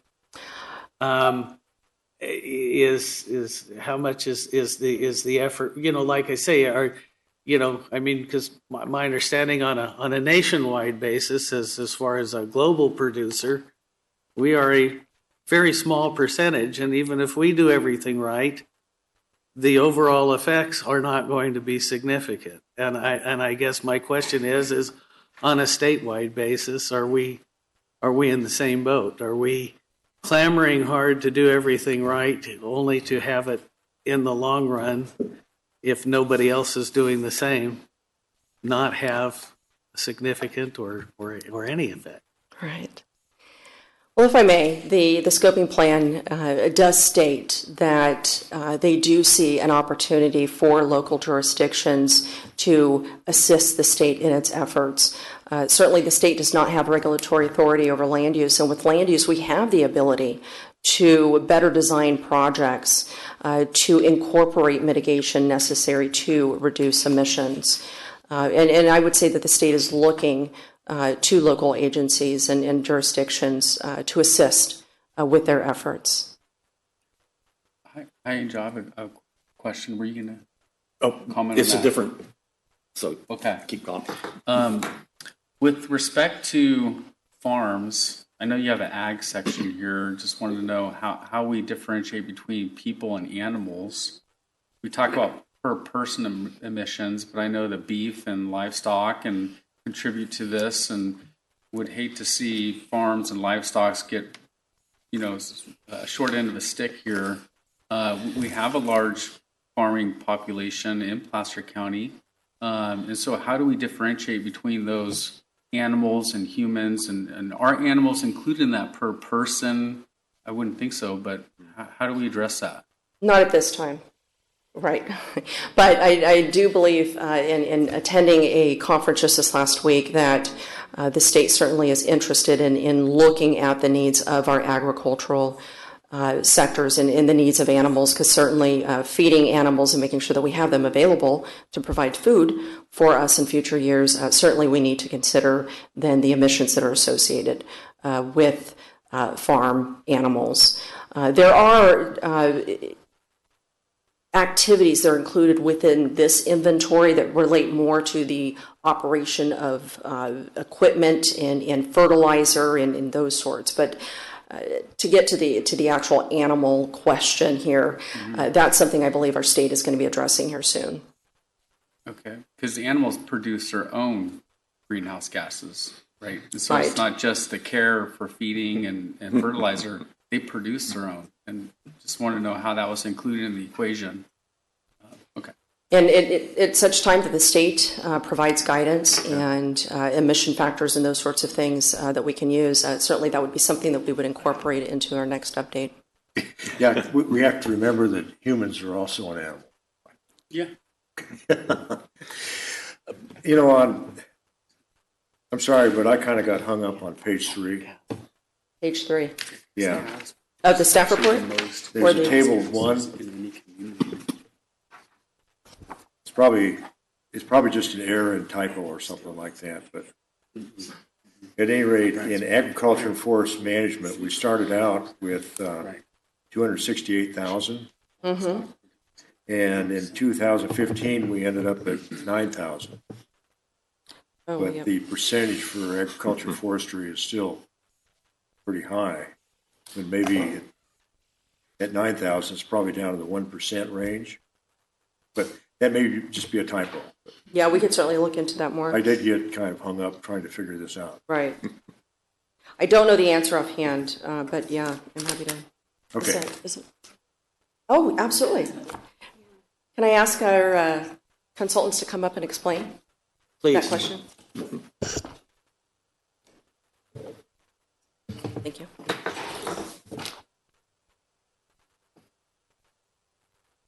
Is that a typo? Yes. Yeah. Oh goodness. Okay. So, if I may, that number in the staff report is a typo. The actual number is 186,454 metric tons. So there is a decline, but not quite as significant as the numbers would suggest. Okay, well, us agriculturalists were saying, yay, but you just ruined that for us. Thank you so much. I'll let you I have a question regarding implementation strategies. I looked, but I didn't see implementation strategies for revegetation, in that vegetation does sequester CO2. And I was just wondering, both from a forest standpoint and also from an agricultural standpoint, because while the crops are growing, they are providing a benefit. And I'm just wondering if those things are included in any implementation measures that I didn't find. So at this time, we've got a number of plans that are underway. We have the PCCP, we have our housing element that will be updated here shortly, and we're also working on a vehicle miles traveled threshold that we're required to adopt. These would be examples of programs that we certainly are, that we want to reflect in this plan. I believe that with the PCCP, there certainly could be conservation measures that we want to be able to incorporate into this plan once that effort has been adopted. So certainly I would think at this time, we're not including any of those sorts of strategies, at least as they relate to the PCCP, but we could look at other measures that we can incorporate for the time being to mitigate and to sequester for this time. But yeah, because I didn't see anything, and it'd be kind of nice. I mean, traditionally, going back to when I was in grammar school, that was a great sequestering, is plant forest. Yeah. And I think there's opportunities not only in the PCP, but also in Hidden Falls and other recreational areas in the county. Yeah, okay. All right. All right, so we'll move on to the vulnerability assessment. All right, so the purpose of the adaptation strategy is to, this is a component that analyzes how changing climate conditions are likely to harm Placer County. It identifies sensitivity areas such as populations, infrastructure, and services, economic assets, and ecosystems that are most vulnerable. And it identifies ways to help protect and prepare the county for climate risks. What we have learned is that climate change is caused by an increase in levels of greenhouse gas emissions in the atmosphere, which trap heat and increase Earth's average temperatures, causing changes to the planet's climate system and altering conditions across the globe. These conditions have been shown to create new hazardous conditions or intensify existing natural hazards. And the effects of climate change can increase the risk of damage to essential infrastructure, injury to sensitive populations, and disruption of essential services. Bark beetle infestation increases in wildfire as a result of drought conditions, reduced snowpacks in the Sierras resulting from more warmer days. These are just a few of the impacts that are already occurring within Placer County. This adaptation strategy presented within this sustainability plan includes a vulnerability assessment, again, required by SB 379. It identifies, again, the assets and services that are most vulnerable to climate risk. This plan also includes 111 recommended strategies and resources necessary to improve resiliency and climate-related hazards in Placer County. The vulnerability assessment analyzes hazards such as, I mentioned, wildfire, bark beetle infestation, drought and extreme heat, and also winter weather events. It also shows how these hazards are projected to change in coming years. It analyzes the population and the assets in the county that may be most vulnerable to these hazards and identifies how the impacts could be harmful to people. To prepare this inventory, or this analysis rather, the county followed the California Adaptation Planning Guidelines, recommended here 5 steps. And in compliance with this guidance, this 5-step process is used to identify the exposures, the sensitivities, to analyze potential impacts, evaluating adaptive capacity, and adjusting for risk and onset. This process allows the county to identify adaptation strategies that are necessary to protect Placer County and its assets, and allows the county to set priorities also during the implementation of the sustainability plan. Here in step 1, we identify the exposures. These are the effects of climate change, often negative, such as increases in frequency or intensity of a natural hazard. Here we're showing the 11 exposures which were included in the analysis, including drought, extreme heat, flooding, agricultural and forestry pests and disease, wildfire, landslides, severe weather, and avalanches. Step 2 requires us to identify the sensitivities, and these are the populations or the assets within the county that may be harmed by those exposures. We have 6 different sensitivity areas for significant vulnerabilities, including populations, infrastructure, buildings, facilities, economic assets, ecosystems, and services. For the selected populations, we had 14 different populations analyzed, and those most vulnerable included children, homeless persons, households in poverty, outdoor workers, persons in mobile homes, persons with chronic health problems, persons without access to Lifeline, senior citizens, especially those living alone, and undocumented persons.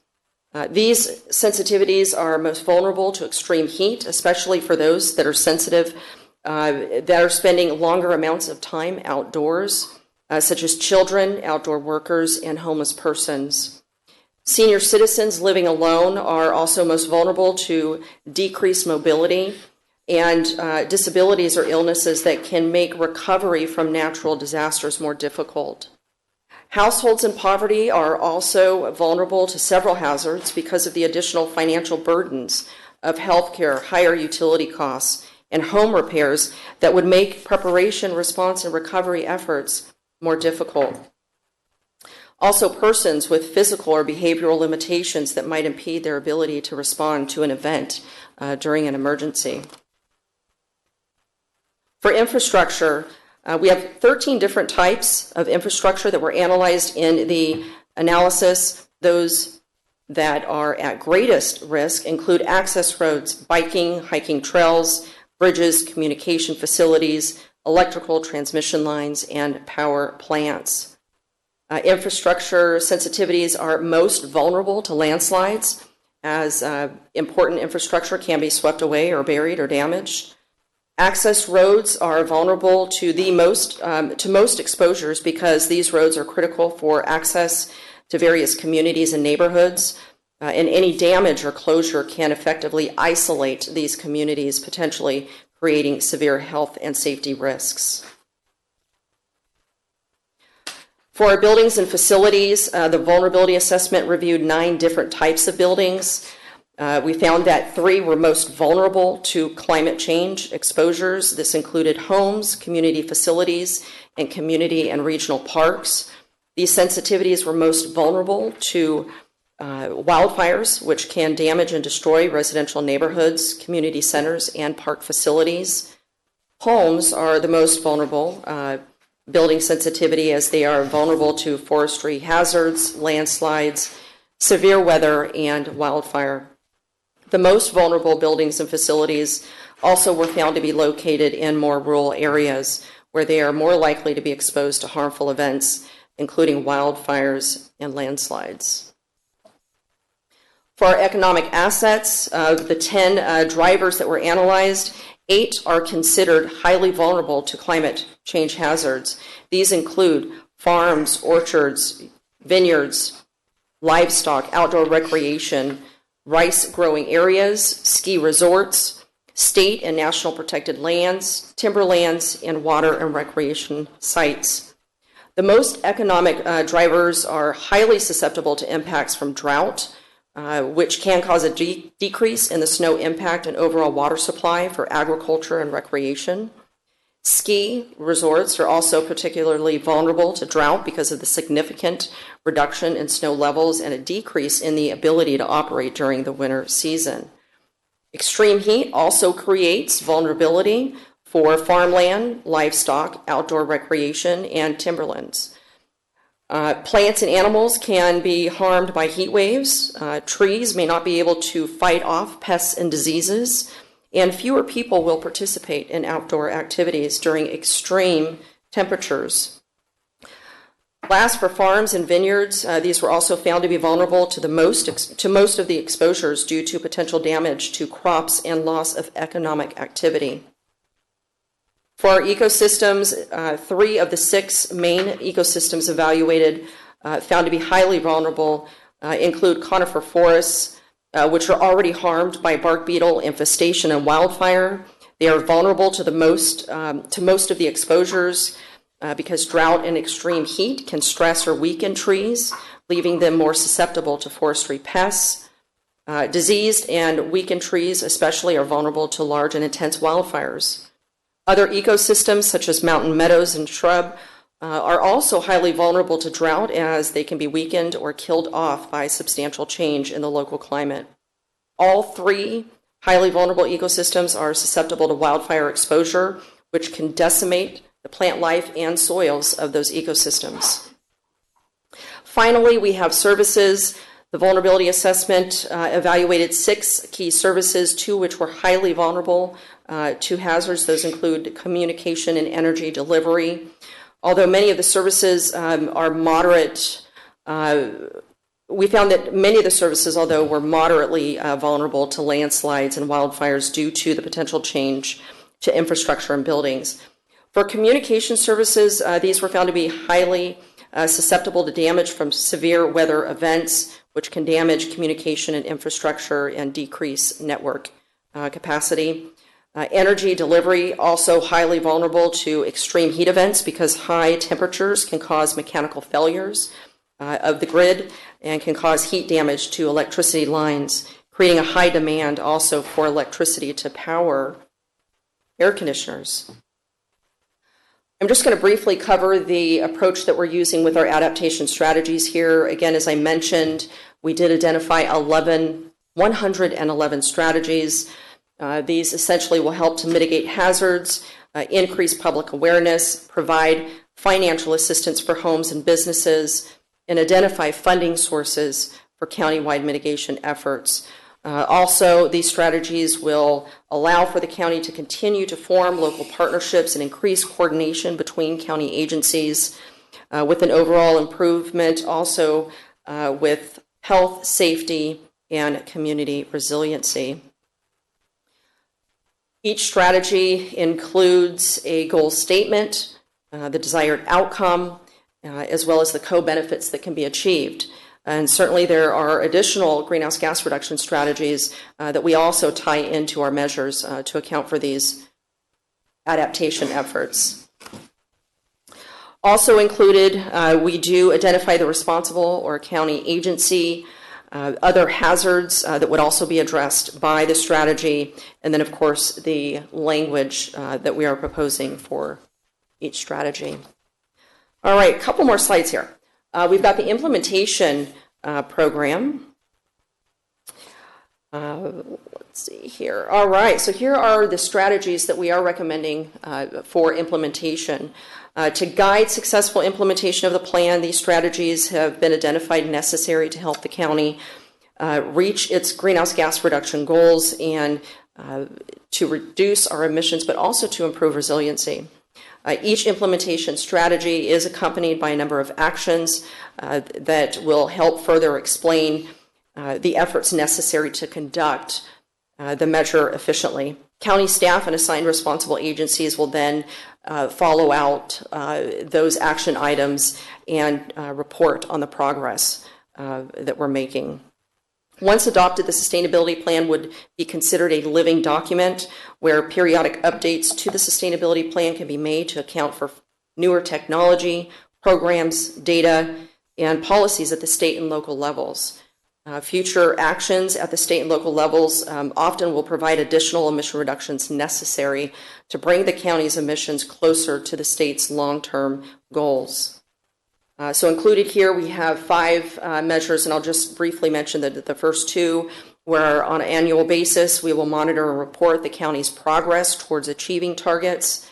Every 3 to 5 years we would update the sustainability plan, the emission inventory, and the vulnerability assessment as necessary. This would allow us to take into account further reductions that we are likely to see with the California Green Building Code standards, which are updated, next one due for 2022, updated every 3 years and periodically every 18 months.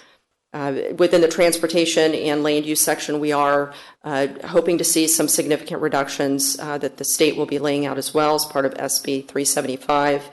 Additional data and reductions that can be achieved by our metropolitan planning agencies that can help reduce mobile emissions, the largest sector of emissions occurring within our county. So we hope that that will also bring significant reductions.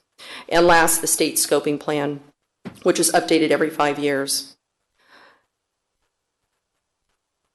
All right, so for outreach and public engagement, we actually started our outreach efforts mid-2017, where we began to outreach with a number of stakeholders and interested parties, looking to seek input on various strategies that they'd like to see and maybe perhaps not see in the sustainability plan. During the planning process, staff reached out to a number of stakeholders. To date, we've met with more than 25. Actually, I think this week we've now met with 26. And this includes special districts, interested parties. And these meetings will continue throughout the remaining of the planning process until adoption. For the MACs, we've had 2 series of updates that have been provided. The first update to each of the MACs provided an update on the results from our emission inventory and our vulnerability assessment, and also seeked input on reduction strategies that folks would like to see. The second series, which is actually currently underway, where we had our Tahoe workshop this Monday, we had our workshop here in Auburn last Tuesday, and finally today with our Planning Commission. We do have 4 remaining MAC meetings also within our second series, and those will continue through September. So I'll be meeting here with Forest Hill, Meadow Vista, Western Placer, and also Newcastle. And so I did just briefly mention the workshops that we're conducting this week. There also was a first series as well back in 2018. So we've had 2 series of workshops for a total of 6 presentations throughout this process. Online engagement includes public surveys that we've posted to seek public comment. This also allows for those who have not been able to attend our public meetings to provide input. We've also had postings on social media. This includes Facebook and Nextdoor, where our PIO staff have been posting events and notices of our public workshops. News releases have also been released. The public workshop notices were provided and shared through a full media outlet. This would include television, radio, and also in print. And the result of these releases also then were re-reported by the Rockland and Roseville Today and Placer Sentinel. A weekly newsletter was also released on July 25th and reached more than 24,000 subscribers. Finally, we have a dedicated web page that was developed to promote public participation through online activities. And this web page includes all pertinent details, the schedule, the documents that are under review, and also provides an opportunity as to where folks can provide comment. All right, next steps. So the plan is currently out for public review. It was released on July 22nd for a 45-day review period. So we are currently receiving comment, and that period will close on September 5th. After consideration of hearing comments today and full consideration of the comments that we'll receive up through September 5th, staff will go back and make any necessary revisions to the sustainability plan and then provide the proposed sustainability plan back here at for the Planning Commission. We're hoping to do that by October, and we're seeking your recommendation then for our board deliberation, which we hope will occur here in November. That concludes my very long presentation. Sorry about the length there. All right, I understand it was quite technical, and there were some questions that I was not able to answer. So I certainly would like to again point out that we do have our technical experts here, our consulting team, that can answer any of the questions I was not able to answer, as well as any other ones that I might be able to assist with. Well, let's get the commissioner's comments here, and then we'll open it up to the public. You can open up the public second. Second. Thank you. I have a question. Due to the prevailing winds, Placer County gets, not by choice, a lot of imported bad air quality from our local neighbors. And are we penalized because of something that we're not even creating? Because if it's monitored within the county, it obviously is not going to look good, but it's not necessarily what we're doing that's causing it. I can provide a partial response, Mr. Nader, for that. That is certainly a true statement when we're looking at criteria pollutant emissions, which would include BROG, NOx, and PM, and there's a few others out there where essentially you're finding that emissions that are occurring, let's say within the Sacramento area, are traveling up this way.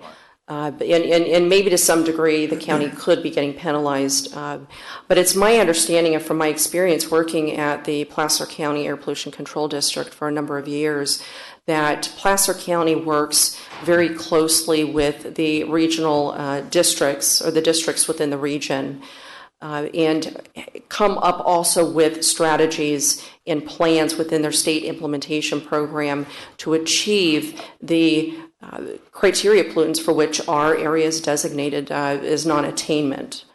The full extent as to how this the county may be penalized, I can't answer that completely because I'm not aware in such ways that we are. But when it comes to greenhouse gas emissions, I mean, certainly these are global emissions. And we want to do our best to not only calculate and estimate the emissions that we believe we're generating here, but then also to find strategies that can help reduce those.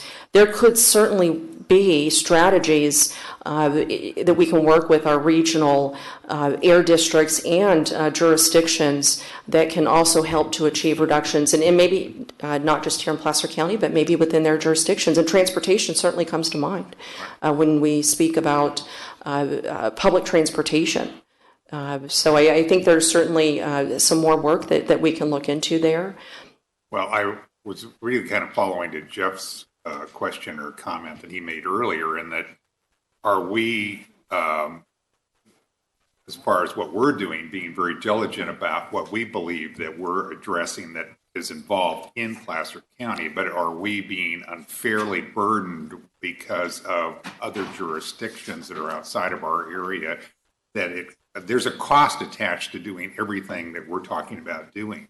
And so are we carrying an unfair load of that because there are impacts from the region more than our area? So that's just a question that I have, because what Jeff also mentioned is that we're already having a challenge in providing affordable housing, and any other additional burdens we put as far as costs and to offset what we perceive as an issue, then we just push that even further out as far as affordability. So that's just my comment. We want to make sure we're not getting hit harder just from things that we're not doing. Well, if I may, Eli would be available to provide some additional input on that. In response to the question, are you being penalized by other communities? The answer is no. The numbers that you see here are those that are only attributed to the unincorporated areas of Placer County. It does not include the incorporated communities or any other regions such as Sacramento. I have a couple comments. Mm-hmm. And I'm a registered professional forester, have been for maybe going on 40, 50 years, something like that. And so I've seen a lot of changes in forest management in the Sierras. And basically, I guess what I'd say is, the trees are pretty adaptable to drought cycles, because that's the ecology they developed under, as well as fire. And so, the concern that you're expressing with regards to the vulnerability of trees to bark beetles and that kind of thing, well, those have been around a long time too. And so basically what's happened is the density of the forest has increased to the point that the trees are too competitive. And so when that happens and you have a little bit of a drought, then you do get the bark beetles. And so one of the things I would say is it's the density of the forest and the management of the forest that probably is the issue that needs to be addressed. And I did notice in the document that you are forming partnerships with the national state organizations, which is good. And so probably the Placer County, in terms of, a third of the county is national forest land. And so it's going to be important in the future that the county maybe get more involved in what's going on in the national forest like they are currently above French Meadows, to make sure they're addressing the density issues. Because without that, it probably doesn't matter about the drought cycle. It just means that there's going to be more wildfires and they're going to be larger just because of the density. And that's probably one of the issues that contributes a significant amount of greenhouse gases to the environment when you do have a 400,000 acre fire. Now, prior to about 2000, a large fire was 2,000 acres. And in 2019, it's 400,000 acres. And so a lot of that can be attributed to the management of the national forest and the private lands and development of the private lands. And so I think that issue probably has got a little bit more depth to it than presented in the report. And so that's one that needs to be fleshed out some more. Okay, thank you. The other thing I noticed that was, I thought, a pretty good recognition, and I have to compliment you. This is a very complex subject, and you really addressed it, and you've really progressively done it, and I appreciate what you've done. It's very good. I did notice that in the very fire-prone areas that you're talking about, having at least 2 access and egress roads, or ingress roads? Egress, yeah. And I think that's a challenging but an important recognition, because when we look at most of the development proposals in Placer County, it seemed like the attractive subdivision plan is a cul-de-sac with really only one main access. There's evac, but those are for the fire department to get in, not for people to exit. And so to require, start looking more seriously at 2 ways in and out of the subdivision, particularly as we learned with the Paradise Fire, can be a very important aspect to the proposal. And let me see, third thing, I hope that you've included the Ag Commission in your presentations, because one of the things that I think I noticed is, I'm just going to use rice as an example. And so before 2000, the rice farmers typically, to get rid of what was left after they harvested the rice, was to do burning. And that created a lot of smoke in the air. Then it wasn't greenhouse gas that was concerned, it was just the smoke. And so they were required to drastically reduce that amount. And so in response to what they did is they actually went to more expense to mow the rice, what was left, the rice stubble afterwards, and then disc it in. Then you put water in it and let it rot over the winter, and that allowed them to really come forward next year with another crop. I noticed the report talked about using the rice stubble for harvest and erosion control. Mm-hmm. But, I think if that was really feasible, that would be happening right now, because the market for that material is not there. And if it doesn't develop, and if through a process like this it becomes a criteria that they have to meet, then a lot of them are going to go out of business, because they have to do something with the stubble that's left. And if there's no market and there's a requirement that they get rid of it, then they're finished. And so I think we got to, and there's other issues probably in here that we got to watch like that, where they become, proclamated into zoning ordinances or into state law. And then all of a sudden, you have businesses that can no longer survive. And so I think that's an issue that, how this is interpreted and how it's used in the future is going to be very critical. Okay. Thank you, and I will be sure to reach out to our Ag Commissioner, who's actually part of our technical advisory committee that did help to help shape some of these measures here, but I will be sure that Joss takes another look at this one just to make sure that we're covering our bases here. Okay, and you may want to just touch bases with the Forest Service too, since I noticed they're listed in the plan action, to let them know that the county is considering what they're doing on their national forest land. Yes. Thank you. Nathan? Thank you, Angel. Really appreciate your presentation, the detail. Just want to say I commend Placer County and your work. I think the report is very detailed, very helpful. I think a plan is necessary. I can do better in this. I think we can do better, and I understand that. I appreciate the data and the recognition where we've improved. Some things have gone down. That's good news. That's good information. I think a question that I have is these greenhouse gases. Most of the data presented today had to do with carbon dioxide. There are other greenhouse gases, and didn't know if those also were being considered and how we can reduce GHGs. So that's, and you can address that after my next comment if you'd like. But really, I think going forward, we need to understand these costs. Like my colleagues have said, we're not interested in creating a conflict between this and what we're trying to do with affordable housing. If a conflict is created, we really need to understand where is the money being saved here, at what end and in what ways. I think that is really important to understand. So those two things, if you want to address those, would be great. Wonderful, great. Well, if I can address first the question about costs.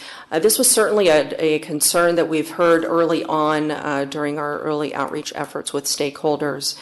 And for that reason, this plan has identified a number of voluntary measures that essentially we have action items where county staff would then go seek funding opportunities to help support those measures. As I stated earlier, this plan does not require any mandatory requirements for new or existing development, with one exception. And that is where we may have and often have discretionary projects that are subject to environmental review. CEQA requires that projects that emit emissions that are found to be significant, that the county is required to implement all feasible mitigation. And essentially what we've done is we've used strategies that have been identified as part of other efforts through the California Green Building Code, where cost effectiveness studies have been prepared for their voluntary measures, which local jurisdictions can actually adopt as part of their code. Many jurisdictions throughout the state are doing that. But often, CEQA practitioners look to these types of strategies and other recommendations offered by air districts to identify feasible mitigation for these discretionary projects that are required to implement measures. We've gone through the effort to, again, pull from measures that have been found to be effective, but also cost effective, by the California Energy Commission. And this was a requirement for the California Green Building Code. But we've certainly have met with other stakeholders just recently that have asked us to identify what the actual cost could be for these specific strategies. It's a rather difficult question to answer, because sometimes the level of mitigation that it would take for a particular project really depends on a number of factors: the number of units, the type of solar and the size of the solar. There could very well be a development project, and I can tell you quite often I'm getting calls from developers and from CEQA consultants that are sharing with me that we have development projects that are exceeding thresholds just by a small amount. And they're looking for just that one or extra two measures that might get them below the significant levels. So essentially, we have strategies here that would allow us to be able to quantify those reductions.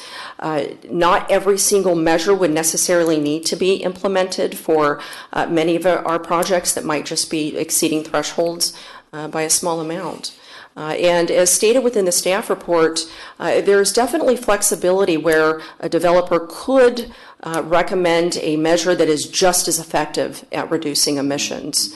But I think the concern here that we hope to address with this plan, we want to be able to provide certainty, which was another request that we received from the development community, to know ahead of time what could those mitigation strategies look like. Developers often need to know this information early in the process as they're designing their projects. So I would hope that we've done a good job here, at least at identifying options that are available today. And it is rather challenging. The California Building Code, by example, is updated every 3 years, which is one reason why we're proposing to update this plan to account and to make those revisions necessary to keep up with the code requirements.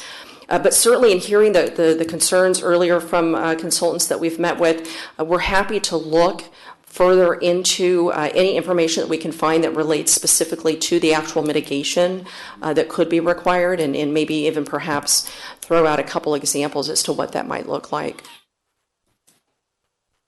There was another question on the greenhouse gas emissions that were analyzed, and I see that Eli does want to step up because I do know we're also including more than just CO2 emissions, but I'll let you go ahead and touch on that one. To your question about whether other gases are included, the answer is yes. So this does include multiple types of greenhouse gases. Any questions? No? Angel, just thank you. Wanted to recommend you may want to reach out to the California Rice Commission, UC Davis. They're doing significant work on farming, rice farming in the area. Thank you. Okay, real quick, I have to go on the record here and state Jeff's opinion here. I have a hard time with much of this, and it's not relating to the quality of work. I think your report is very detailed and covers volumes that the state has dictated we cover. I just got to say, my hard time with this is I don't believe that climate change that we're experiencing now is man-made. The climate has changed since the beginning of time. We've had ice ages, we've gone out of ice ages, we've had other ice ages. The climate is continually changing. And only recently have we had the arrogance to take credit for it. Based on that opinion, I'd like to know what small slice of the pie in relation to California as a whole that these efforts and expenses, because it's not just the expense of the actual building, but your time is not a freebie to the residents of Placer County, nor the considerable amount of other staff hours that have been put in, and the administration of programs, the implementation of programs, all that is a huge expense. Would like to know in the most optimistic form of success what that's going to do to the overall pie as a whole. And might make it an easier pill for me to swallow. But anyway, thank you. I will do my best, though, to get that information for you.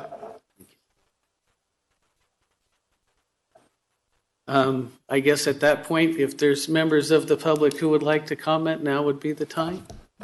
Come on up, please.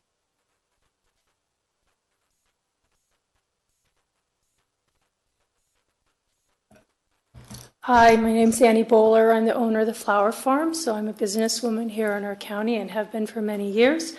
You asked, one of you mentioned about solar. I just would like to let you know that we've had solar at the flower farm and at our home for many years, 15 years or so, and we pay virtually no electric bill. And it is more than paid for itself, and I would do it again in a heartbeat. We drive mostly electric cars, and it's lovely not to stop at gas stations and thinking you're polluting the world. And it's also great from an economic point of view because they pay themselves off. So to answer your question, Jeff, I have some answers. I don't have the state numbers, our county, because I couldn't find those, but what I can find worldwide, and it's from the Center for Climate and Energy Solutions. The U.S. leads the world in CO2 emissions with 20 tons per person. That's how many each person in America produces right now. Russian citizens cause 15 tons, followed by Japan on 10 tons, and the world average is 7 tons per person. So even if we got to 6, we would just be a smidge below the world. So we are the largest polluters. As far as overall country emitters, China, which has many times our population, puts off 24.2% of the world's emissions. The U.S. is 14%, and the EU is 9.1%. So that answers that question for you, sir. Richard, you mentioned about what causes bark beetles to enter trees. I would agree with you that letting them grow too much has been a problem since we've grown close. We don't want any fires near us, so it's hard to clear. But together, the other one is stress, and drought is a big stressor, which is scientists are saying that's the cause. I'll hurry through my other parts. I'd like to, because that's just addressing some of the things I heard today. But what I plan to say is I want to thank Angel Green and her staff for their hard work. I know it's taken a lot of time to do this, and I was pleased to read the report, many of the parts, but I wasn't so happy on some of the areas, and I wanted to address a couple of those, because I do feel, I disagree with you, Jeff, to tell you the truth on your feeling. I do feel we are, and most scientists in the world agree that this is caused by people. 90-some% of scientists around the world do.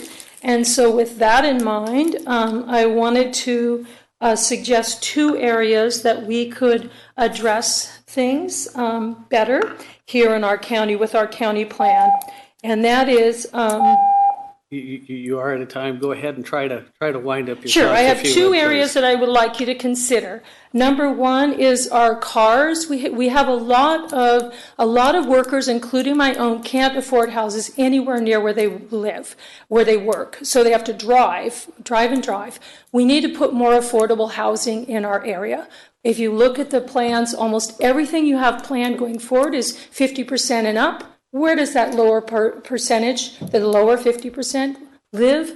When they work in our county, they work in our restaurants and in our fields, they have to drive a long way, which is not going to help us to reach our CO2 numbers, nor allow for a diverse population within our county.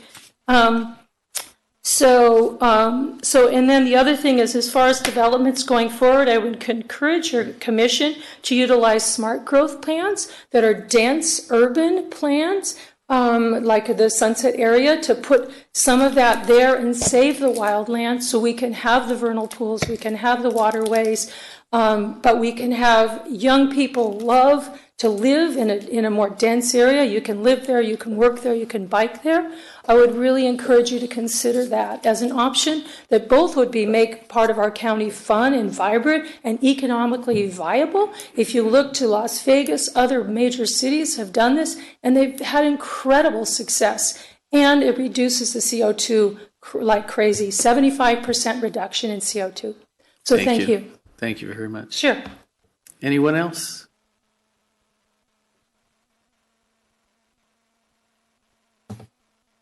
My name is Don Ravines. I'm Sierra Foothills Audubon Society. The goals based on the state requirements and the strategies for meeting these requirements are well designed and very comprehensive. The main criticism is that Given the seriousness of the impacts of climate change, they are mainly voluntary with little enforcement. Monitoring is only of county actions and not of all the strategies.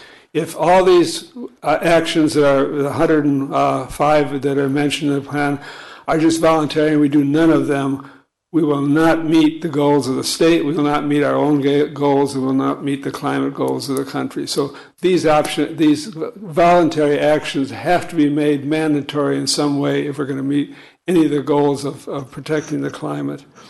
The other point is that we don't count for things, for example, consumption versus production. We're talking about the production in the county, but we don't talk about the fact that we do consume greenhouse gas emissions by products that are brought into the county in terms of food, transportation, materials, everything else. So that's not being included in here. And that really is an extra impact. The other is embodied costs, which is when you build a new building and you bring in concrete, et cetera, that is not from the county. These are embodied costs of CO2 that we're actually using that are not being counted in these figures either. In any case, we really have to make an effort to make more of these items mandatory rather than just voluntary. Voluntary is not going to do it. Thank you. Thank you.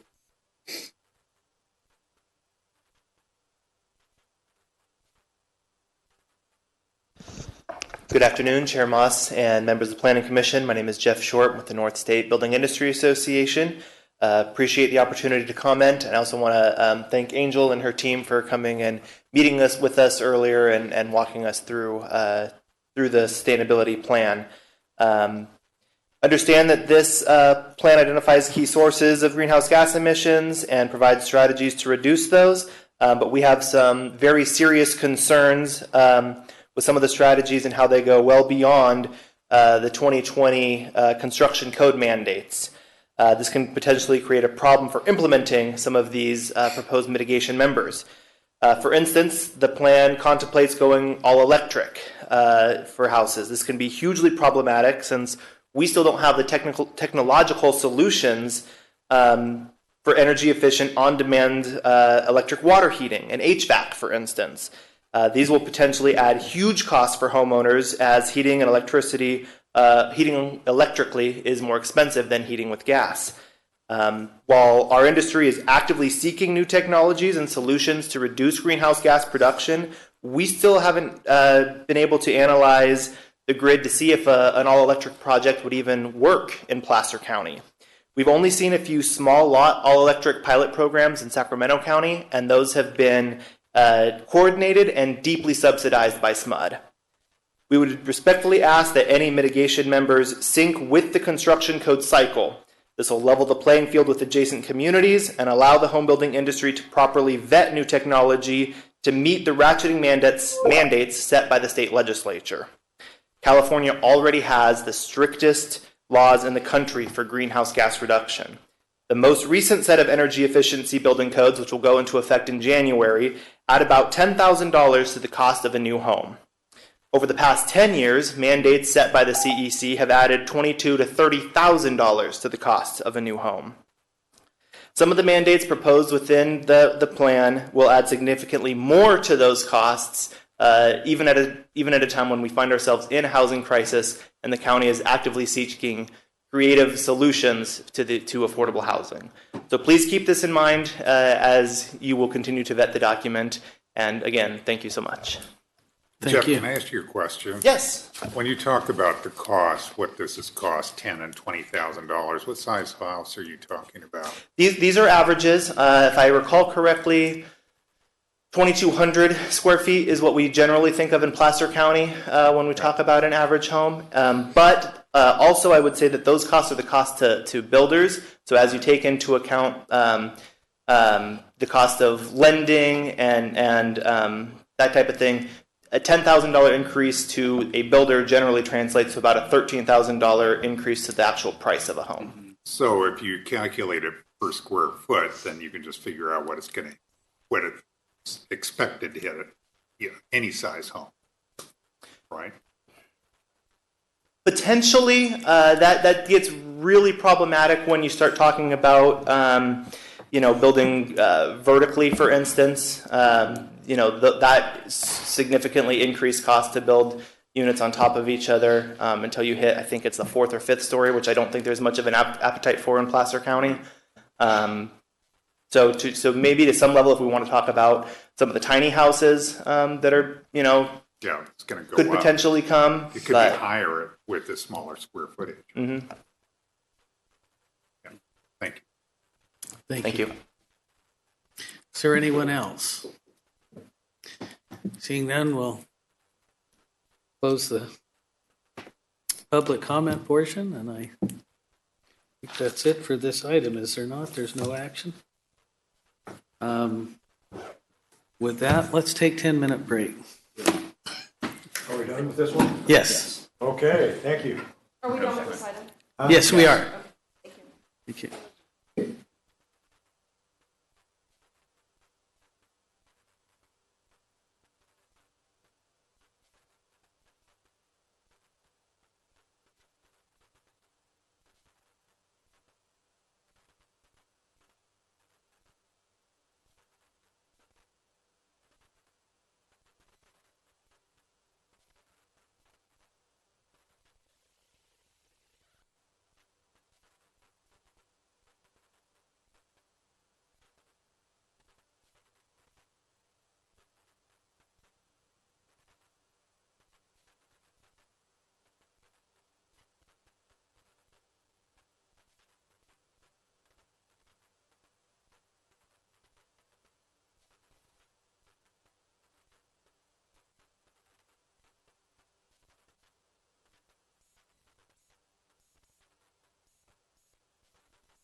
All right.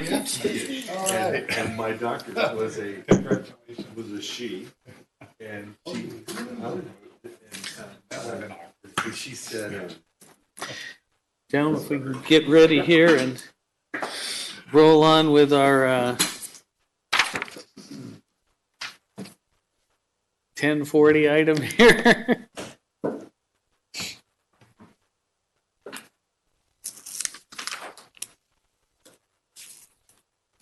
Whenever you're ready. Your mic's not on. It's not on. It is now. There we go. Yeah. Now I can hear myself. Perfect. So good afternoon. My name is Amy Rossegg. I'm a new assistant planner with the Planning Services Division. This is my very first item before you all. So the project that I have before you, it's called Winding Creek. It's a reapproval of a tentative subdivision map, a conditional use permit, and a variance application. The project site is located in the Dry Creek, West Placer community near Roseville. It is located on the west side of Cook-Riola Road and is less than half a mile south of Vineyard Road. Dry Creek is located immediately to the south of the project site. The project site is approximately 24.45 acres and is undeveloped. Approximately 14.5 acres of the site is seasonal grasslands, and 10 acres is riparian woodland habitat along the Dry Creek corridor. The project site is zoned, I'll read it all out for you, but bear with me. It's residential single family with a combining agriculture, with a combining minimum building site of 40,000 square feet, with a combining planned residential development of 1 unit per acre, but a majority of the site is zoned for open space with a planned development of 1 unit per acre. Accordingly, the site could permit up to 24 single family residential lots under this base zoning district. This does not include any sort of density bonus for the open space. The applicant is requesting approval of a tentative subdivision map and a conditional use permit to allow 19 single-family residential lots and a variance to allow the construction of a 6-foot wrought iron fence with 6.5-foot tall pilasters located along the front property line where maximum height of 3 feet is normally permitted. And also this is going to include a fence along the northern property line that's shared with the neighbors to the north, and the fence would be a wooden fence, and it would also be up to 6.5 feet in height with the pilasters. A little bit of history on the project. The Winding Creek subdivision was originally approved by the Planning Commission in May of 2005 as an 11-lot residential development. In May of 2017, the Planning Commission approved a request to modify the tentative subdivision map and conditional use permit to allow 19 residential lots. The same variance request that's before you today was also in part with that project, and that project also included a 2-year extension of time. The map on the screen is the tentative map that was approved back in May of 2017. This is the same map that is also being proposed today. No changes to this map are included. In March of this year, the applicant submitted improvement plans to staff. Staff reviewed those improvement plans and provided feedback and comment. While the applicant was preparing to respond, the project's expiration date lapsed and it was inadvertently overlooked, and the project expired on May 10th of this year. The applicant immediately took steps to address the oversight and submitted an application for reapproval. The applicant has stated to staff that upon completion of their nearby Morgan Ranch project on PFE Road, that they would like to start construction in the spring of 2020. As stated before, the applicant has already submitted some improvement plans. This is a portion of the frontage landscaping along Cook-Riola Road taken from the improvement plans. The landscaping will include a mixture of native and ornamental trees and shrubs similar to those in the planned residential developments in the Dry Creek community. The fence included in the variance request is also located in this front setback. This is an image of the fencing that's going to be along Cook-Riola Road that I took from the improvement plans. It's going to be a wrought iron fence that's 6 feet in height with 6.5-foot tall stone pilasters. The residential designs will be similar in size, layout, and finish to the Morgan Ranch project located on PFE Road. Designs would be contemporary 1-story and 2-story homes with high-quality architectural finishes, street trees, side yards with wood and good neighbor fences, and open tubular steel fencing along the rear for the open space. The project is located in the Dry Creek West Placer Community Plan and is designated as rural low-density residential. The frontage landscaping, fencing, and noise barrier improvements would be constructed in accordance with the design standards of the community plan, which emphasizes the use of native trees and shrubs and high-quality indigenous and man-made materials. Homes would be high-quality building materials and designs that would be consistent with nearby subdivisions. Lighting would be only at the ingress and egress of Cookriola Road. In addition to design standards, the community plan also identifies minimum lot sizes. Policies pertaining to rural low-density residential portion of the plan area states that lots should not be less than 20,000 square feet. The lots range in size from approximately 12,000 square feet to 23,500 square feet. The average lot size is 15,269 square feet. This particular project comprises of open space, referred to as Lot C, which is over 16 acres and includes a mixture of riparian, woodland habitat, and floodplain habitat that would be permanently preserved. Lot C is zoned open space with an intensity factor of 1 dwelling unit per acre. The land use intensity factor was specifically applied to open space lands located in this community plan in order to facilitate density transfer from areas of land that are not suitable for development to areas that are suitable for development.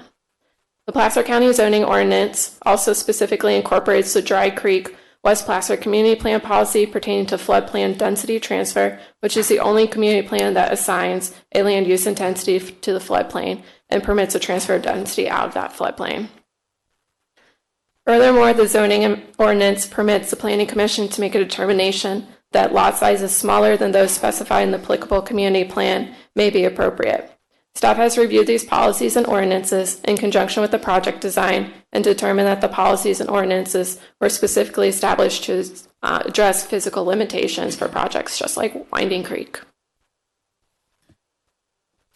The project was brought forward to the West Placer Dry Creek MAC on February 10, 2016. Their recommendation for denial has been brought forward today. Their recommendation for written denial was based on that lots would be less than the Dry Creek community plan's minimum lot size of 20,000 square feet. The projects would be inconsistent with the rural character of the adjoining properties with the community plan and due to the decreased lot sizes. That portions of the project would be constructed within the 100-year floodplain. I think it's worth noting that no portion of the developed site will be located in the 100-year floodplain or the 200-year flood zone. And the overall consensus was that the 11-lot design was more preferable than what is being proposed for 19 lots. To reiterate, based on staff's review, the project meets the zoning ordinance and community plan policies. The proposed project will be designed to preserve 16 acres of open space. The community plan incorporates policies for floodplain density transfer with an intensity factor of 1 dwelling unit per acre. The maximum number of dwelling units permitted on the site is 24. The project is proposing 19 lots. My mic is going in and out. For these reasons and the findings outlined in the staff report, the DRC recommends the Planning Commission take the following actions. One would be to uphold the mitigated negative declaration, the errata to the mitigated negative declaration, and the mitigated monitoring plan. To approve the tentative subdivision map to allow 19 single-family residential lots. To approve the conditional use permit for the planned development, and to approve the variance to allow fencing that's 6 feet in height up to 6.5 feet in height with the pillars. So I'm available if you have any questions. I also have the project applicant, Jeremy Goulart of Town Development of Sacramento, available if you have any questions as well. Okay, any questions for Amy? Yeah. As you will find out, I don't like variances. You know, if there's a variance, then we should look at changing the county code to allow something. I read the findings for the variance, and I don't understand what the special circumstances are that would justify it. And if you could tell me a bit more, I believe there's a 4-foot berm, and this 6-foot fence will be on top of that, so we're talking 14 feet, versus what the code allows is 3 feet. And the other is a 6-inch variance to a 6-foot fence. You know, they can bring it down to 6 feet if they're going to do that. But if you could explain what are the special circumstances that this is worthwhile of a variance? Sure.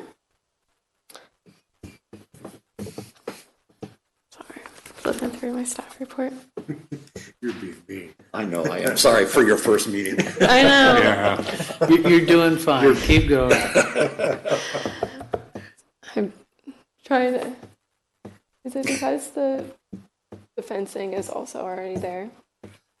Is it matching existing fencing? Good morning, Commissioners. Alex Fish. This was previously my project, and so I have a little bit more history on it. When we carried forward the 2005 project to the 2016 modification, what I did was I didn't go tinker with the prior approval too much. In our modern view, so for instance, more recently, just last week we had, or 2 weeks ago, we had the Double S Ranch. Very similar in that there is a landscape berm just behind the lip at the top of the berm. There's a 6-foot view fence, which separates the public area from the private backyard area, and this is a very similar scenario.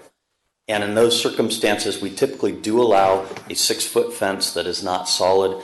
The deviation really is focused on the pilaster design, and that was something that was incorporated into the prior approval, and so we just decided, you know, if it was approved previously, that we would carry forward that previous approval as it had been presented.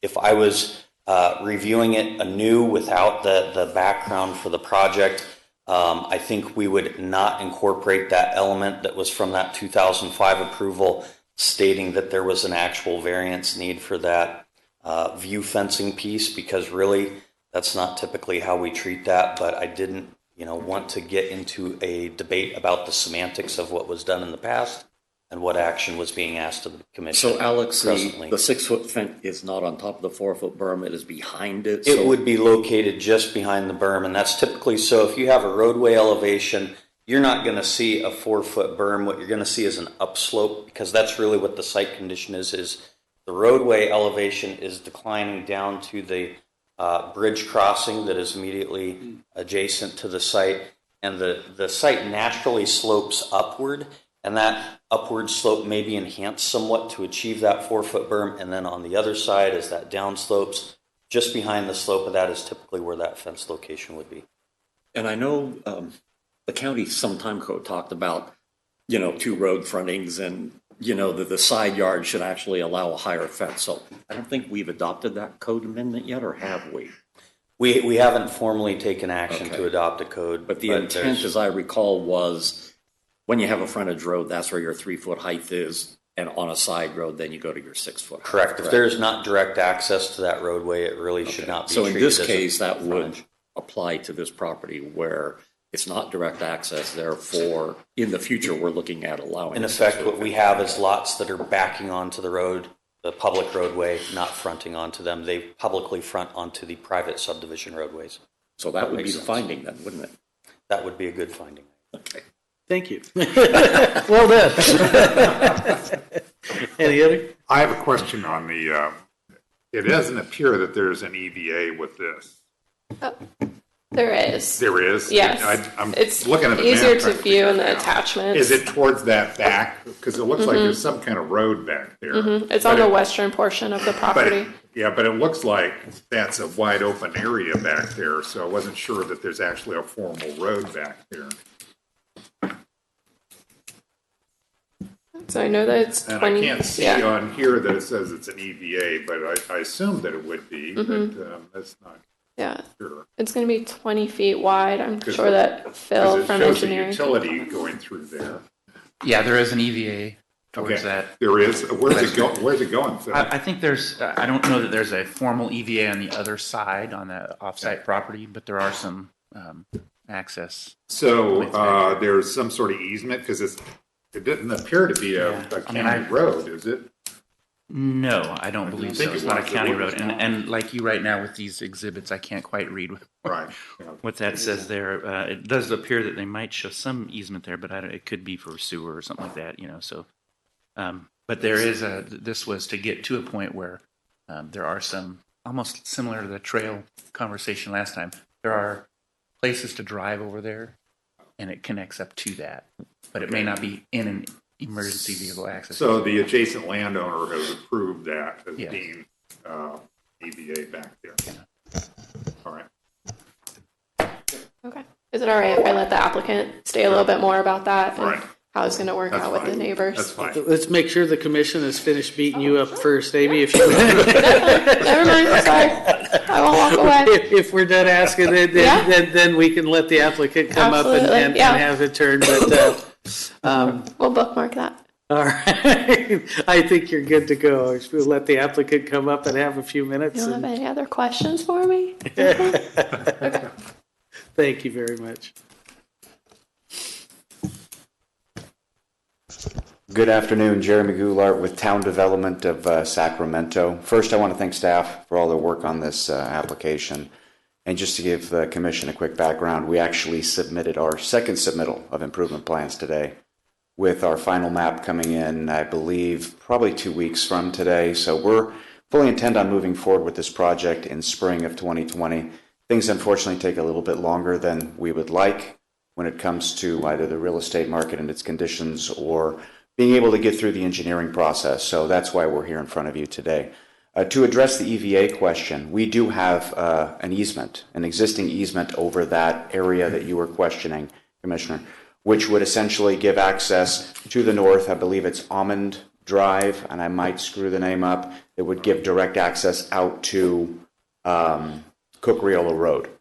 So that will be gated. It will be I'm assuming it's some sort of breakable bollard, so a car could get through if it needed to, or a fire truck. So we do have rights to that, and that's how we would be providing emergency access, secondary point emergency access to the residents. And then I'd be happy to answer any other questions the commission has for me. Regarding the 6-inch variance. Sure. I can justify the 6-foot height based on the Planning Commission's prior recommendation that, you know, if you don't have access, you can have 6. But I have a problem of a variance of 6 inches. Can you bring that down so the whole thing is within 6 feet? I think that that's more than doable. Thank you. I believe that I think they were trying to articulate the pilaster different from the fence itself. I mean, I will tell you, though, on a 6-foot fence, that's a pretty standard requirement for residential construction. I would have a safety concern for future residents if we went below 6 foot. But on the pilaster, the applicant, we would have no problem bringing that down. Okay. Let me see. I think I noticed that there's no entry gate. No. Thank you. That's good. You're welcome. Any other questions for the applicant? Thank you very much. Thank you very much. I guess we will open it up to public comment, and seeing none, we will close the public comment and bring it back to the commission. An excellent reader. Could you back it up to number 1?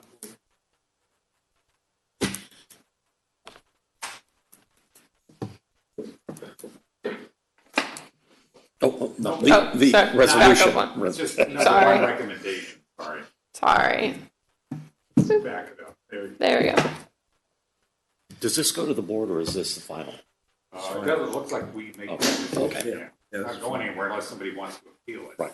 Okay.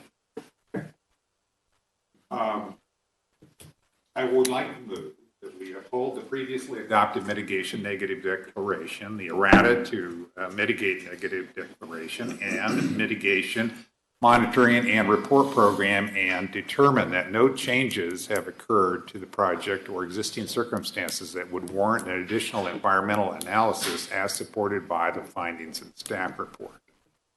We have a motion. Do we have a second? Second. We have a second by. Got 2 seconds. I heard a first from Mr. Nader and a second, I'll say Mr. Hauge. Yes. If I could have a vote from Mr. Cannon? Yes. Mr. Herzog? Yes. Mr. Johnson? Yes. Mr. Nader? Yes. Mr. Hauge? Yes. Mr. Moss? Yes. Thank you. I would further move that we approve the tentative subdivision map to allow 19 single-family residential lots as supported by the findings in the staff's report and subject to the conditions of approval. We have a motion. Do we have a second? Second. We have a motion by Commissioner Nader, second by Commissioner Cannon. Thank you.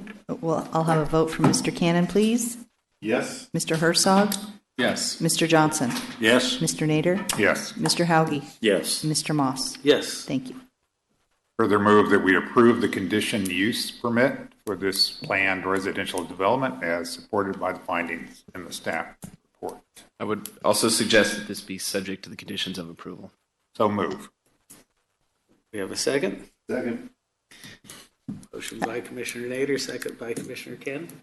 Thank you very much. And a vote from Mr. Cannon? Yes. Mr. Herzog? Yes. Mr. Johnson? Yes. Mr. Nader? Yes. Mr. Hauge? Yes. Mr. Moss? Yes. Thank you. And I would finally move that we approve the variance to allow for a 6-foot wrought iron fence with 6-foot-inch tall pilasters along the Cook-Riello Road frontage where a maximum height of 3 feet is normally allowed. An extension of the pilasters along the common boundary with off-site properties to the north to a maximum height of 6 feet, 6 inches, where 6 inches is normally allowed as supported by the finding. 6 feet. So based on Commissioner I would say we want to comment, change does that this. include the taking the 6 inches away? If it does, I think, it sounds, I mean, it's based on, I'll go ahead and do that and then we'll see where it goes. Okay, I'll modify it in that what I would propose is that we remove the variance for the additional 6 inches. Is that? The additional 6 inches? For the additional 6. So it's a total of 6 feet. So, yeah, the right. maximum. So with that motion, I would We'd eliminate number 4. strike the language 6 No, inch right. in the first sentence. Are you moving Right. number 4? 6 feet. Well, I But don't then know. there's I no guess variance. In a sense, it's no. We're not asking for a variance. Yeah, then We're there's not no gonna, variance. because so we're just going to not do 4. No. Oh, There no, would we still got be the a variance to 3-foot move from max 3 feet. along the. Oh, along that, 6 yeah. But we're just not going to allow the additional 6 inches, right? Okay.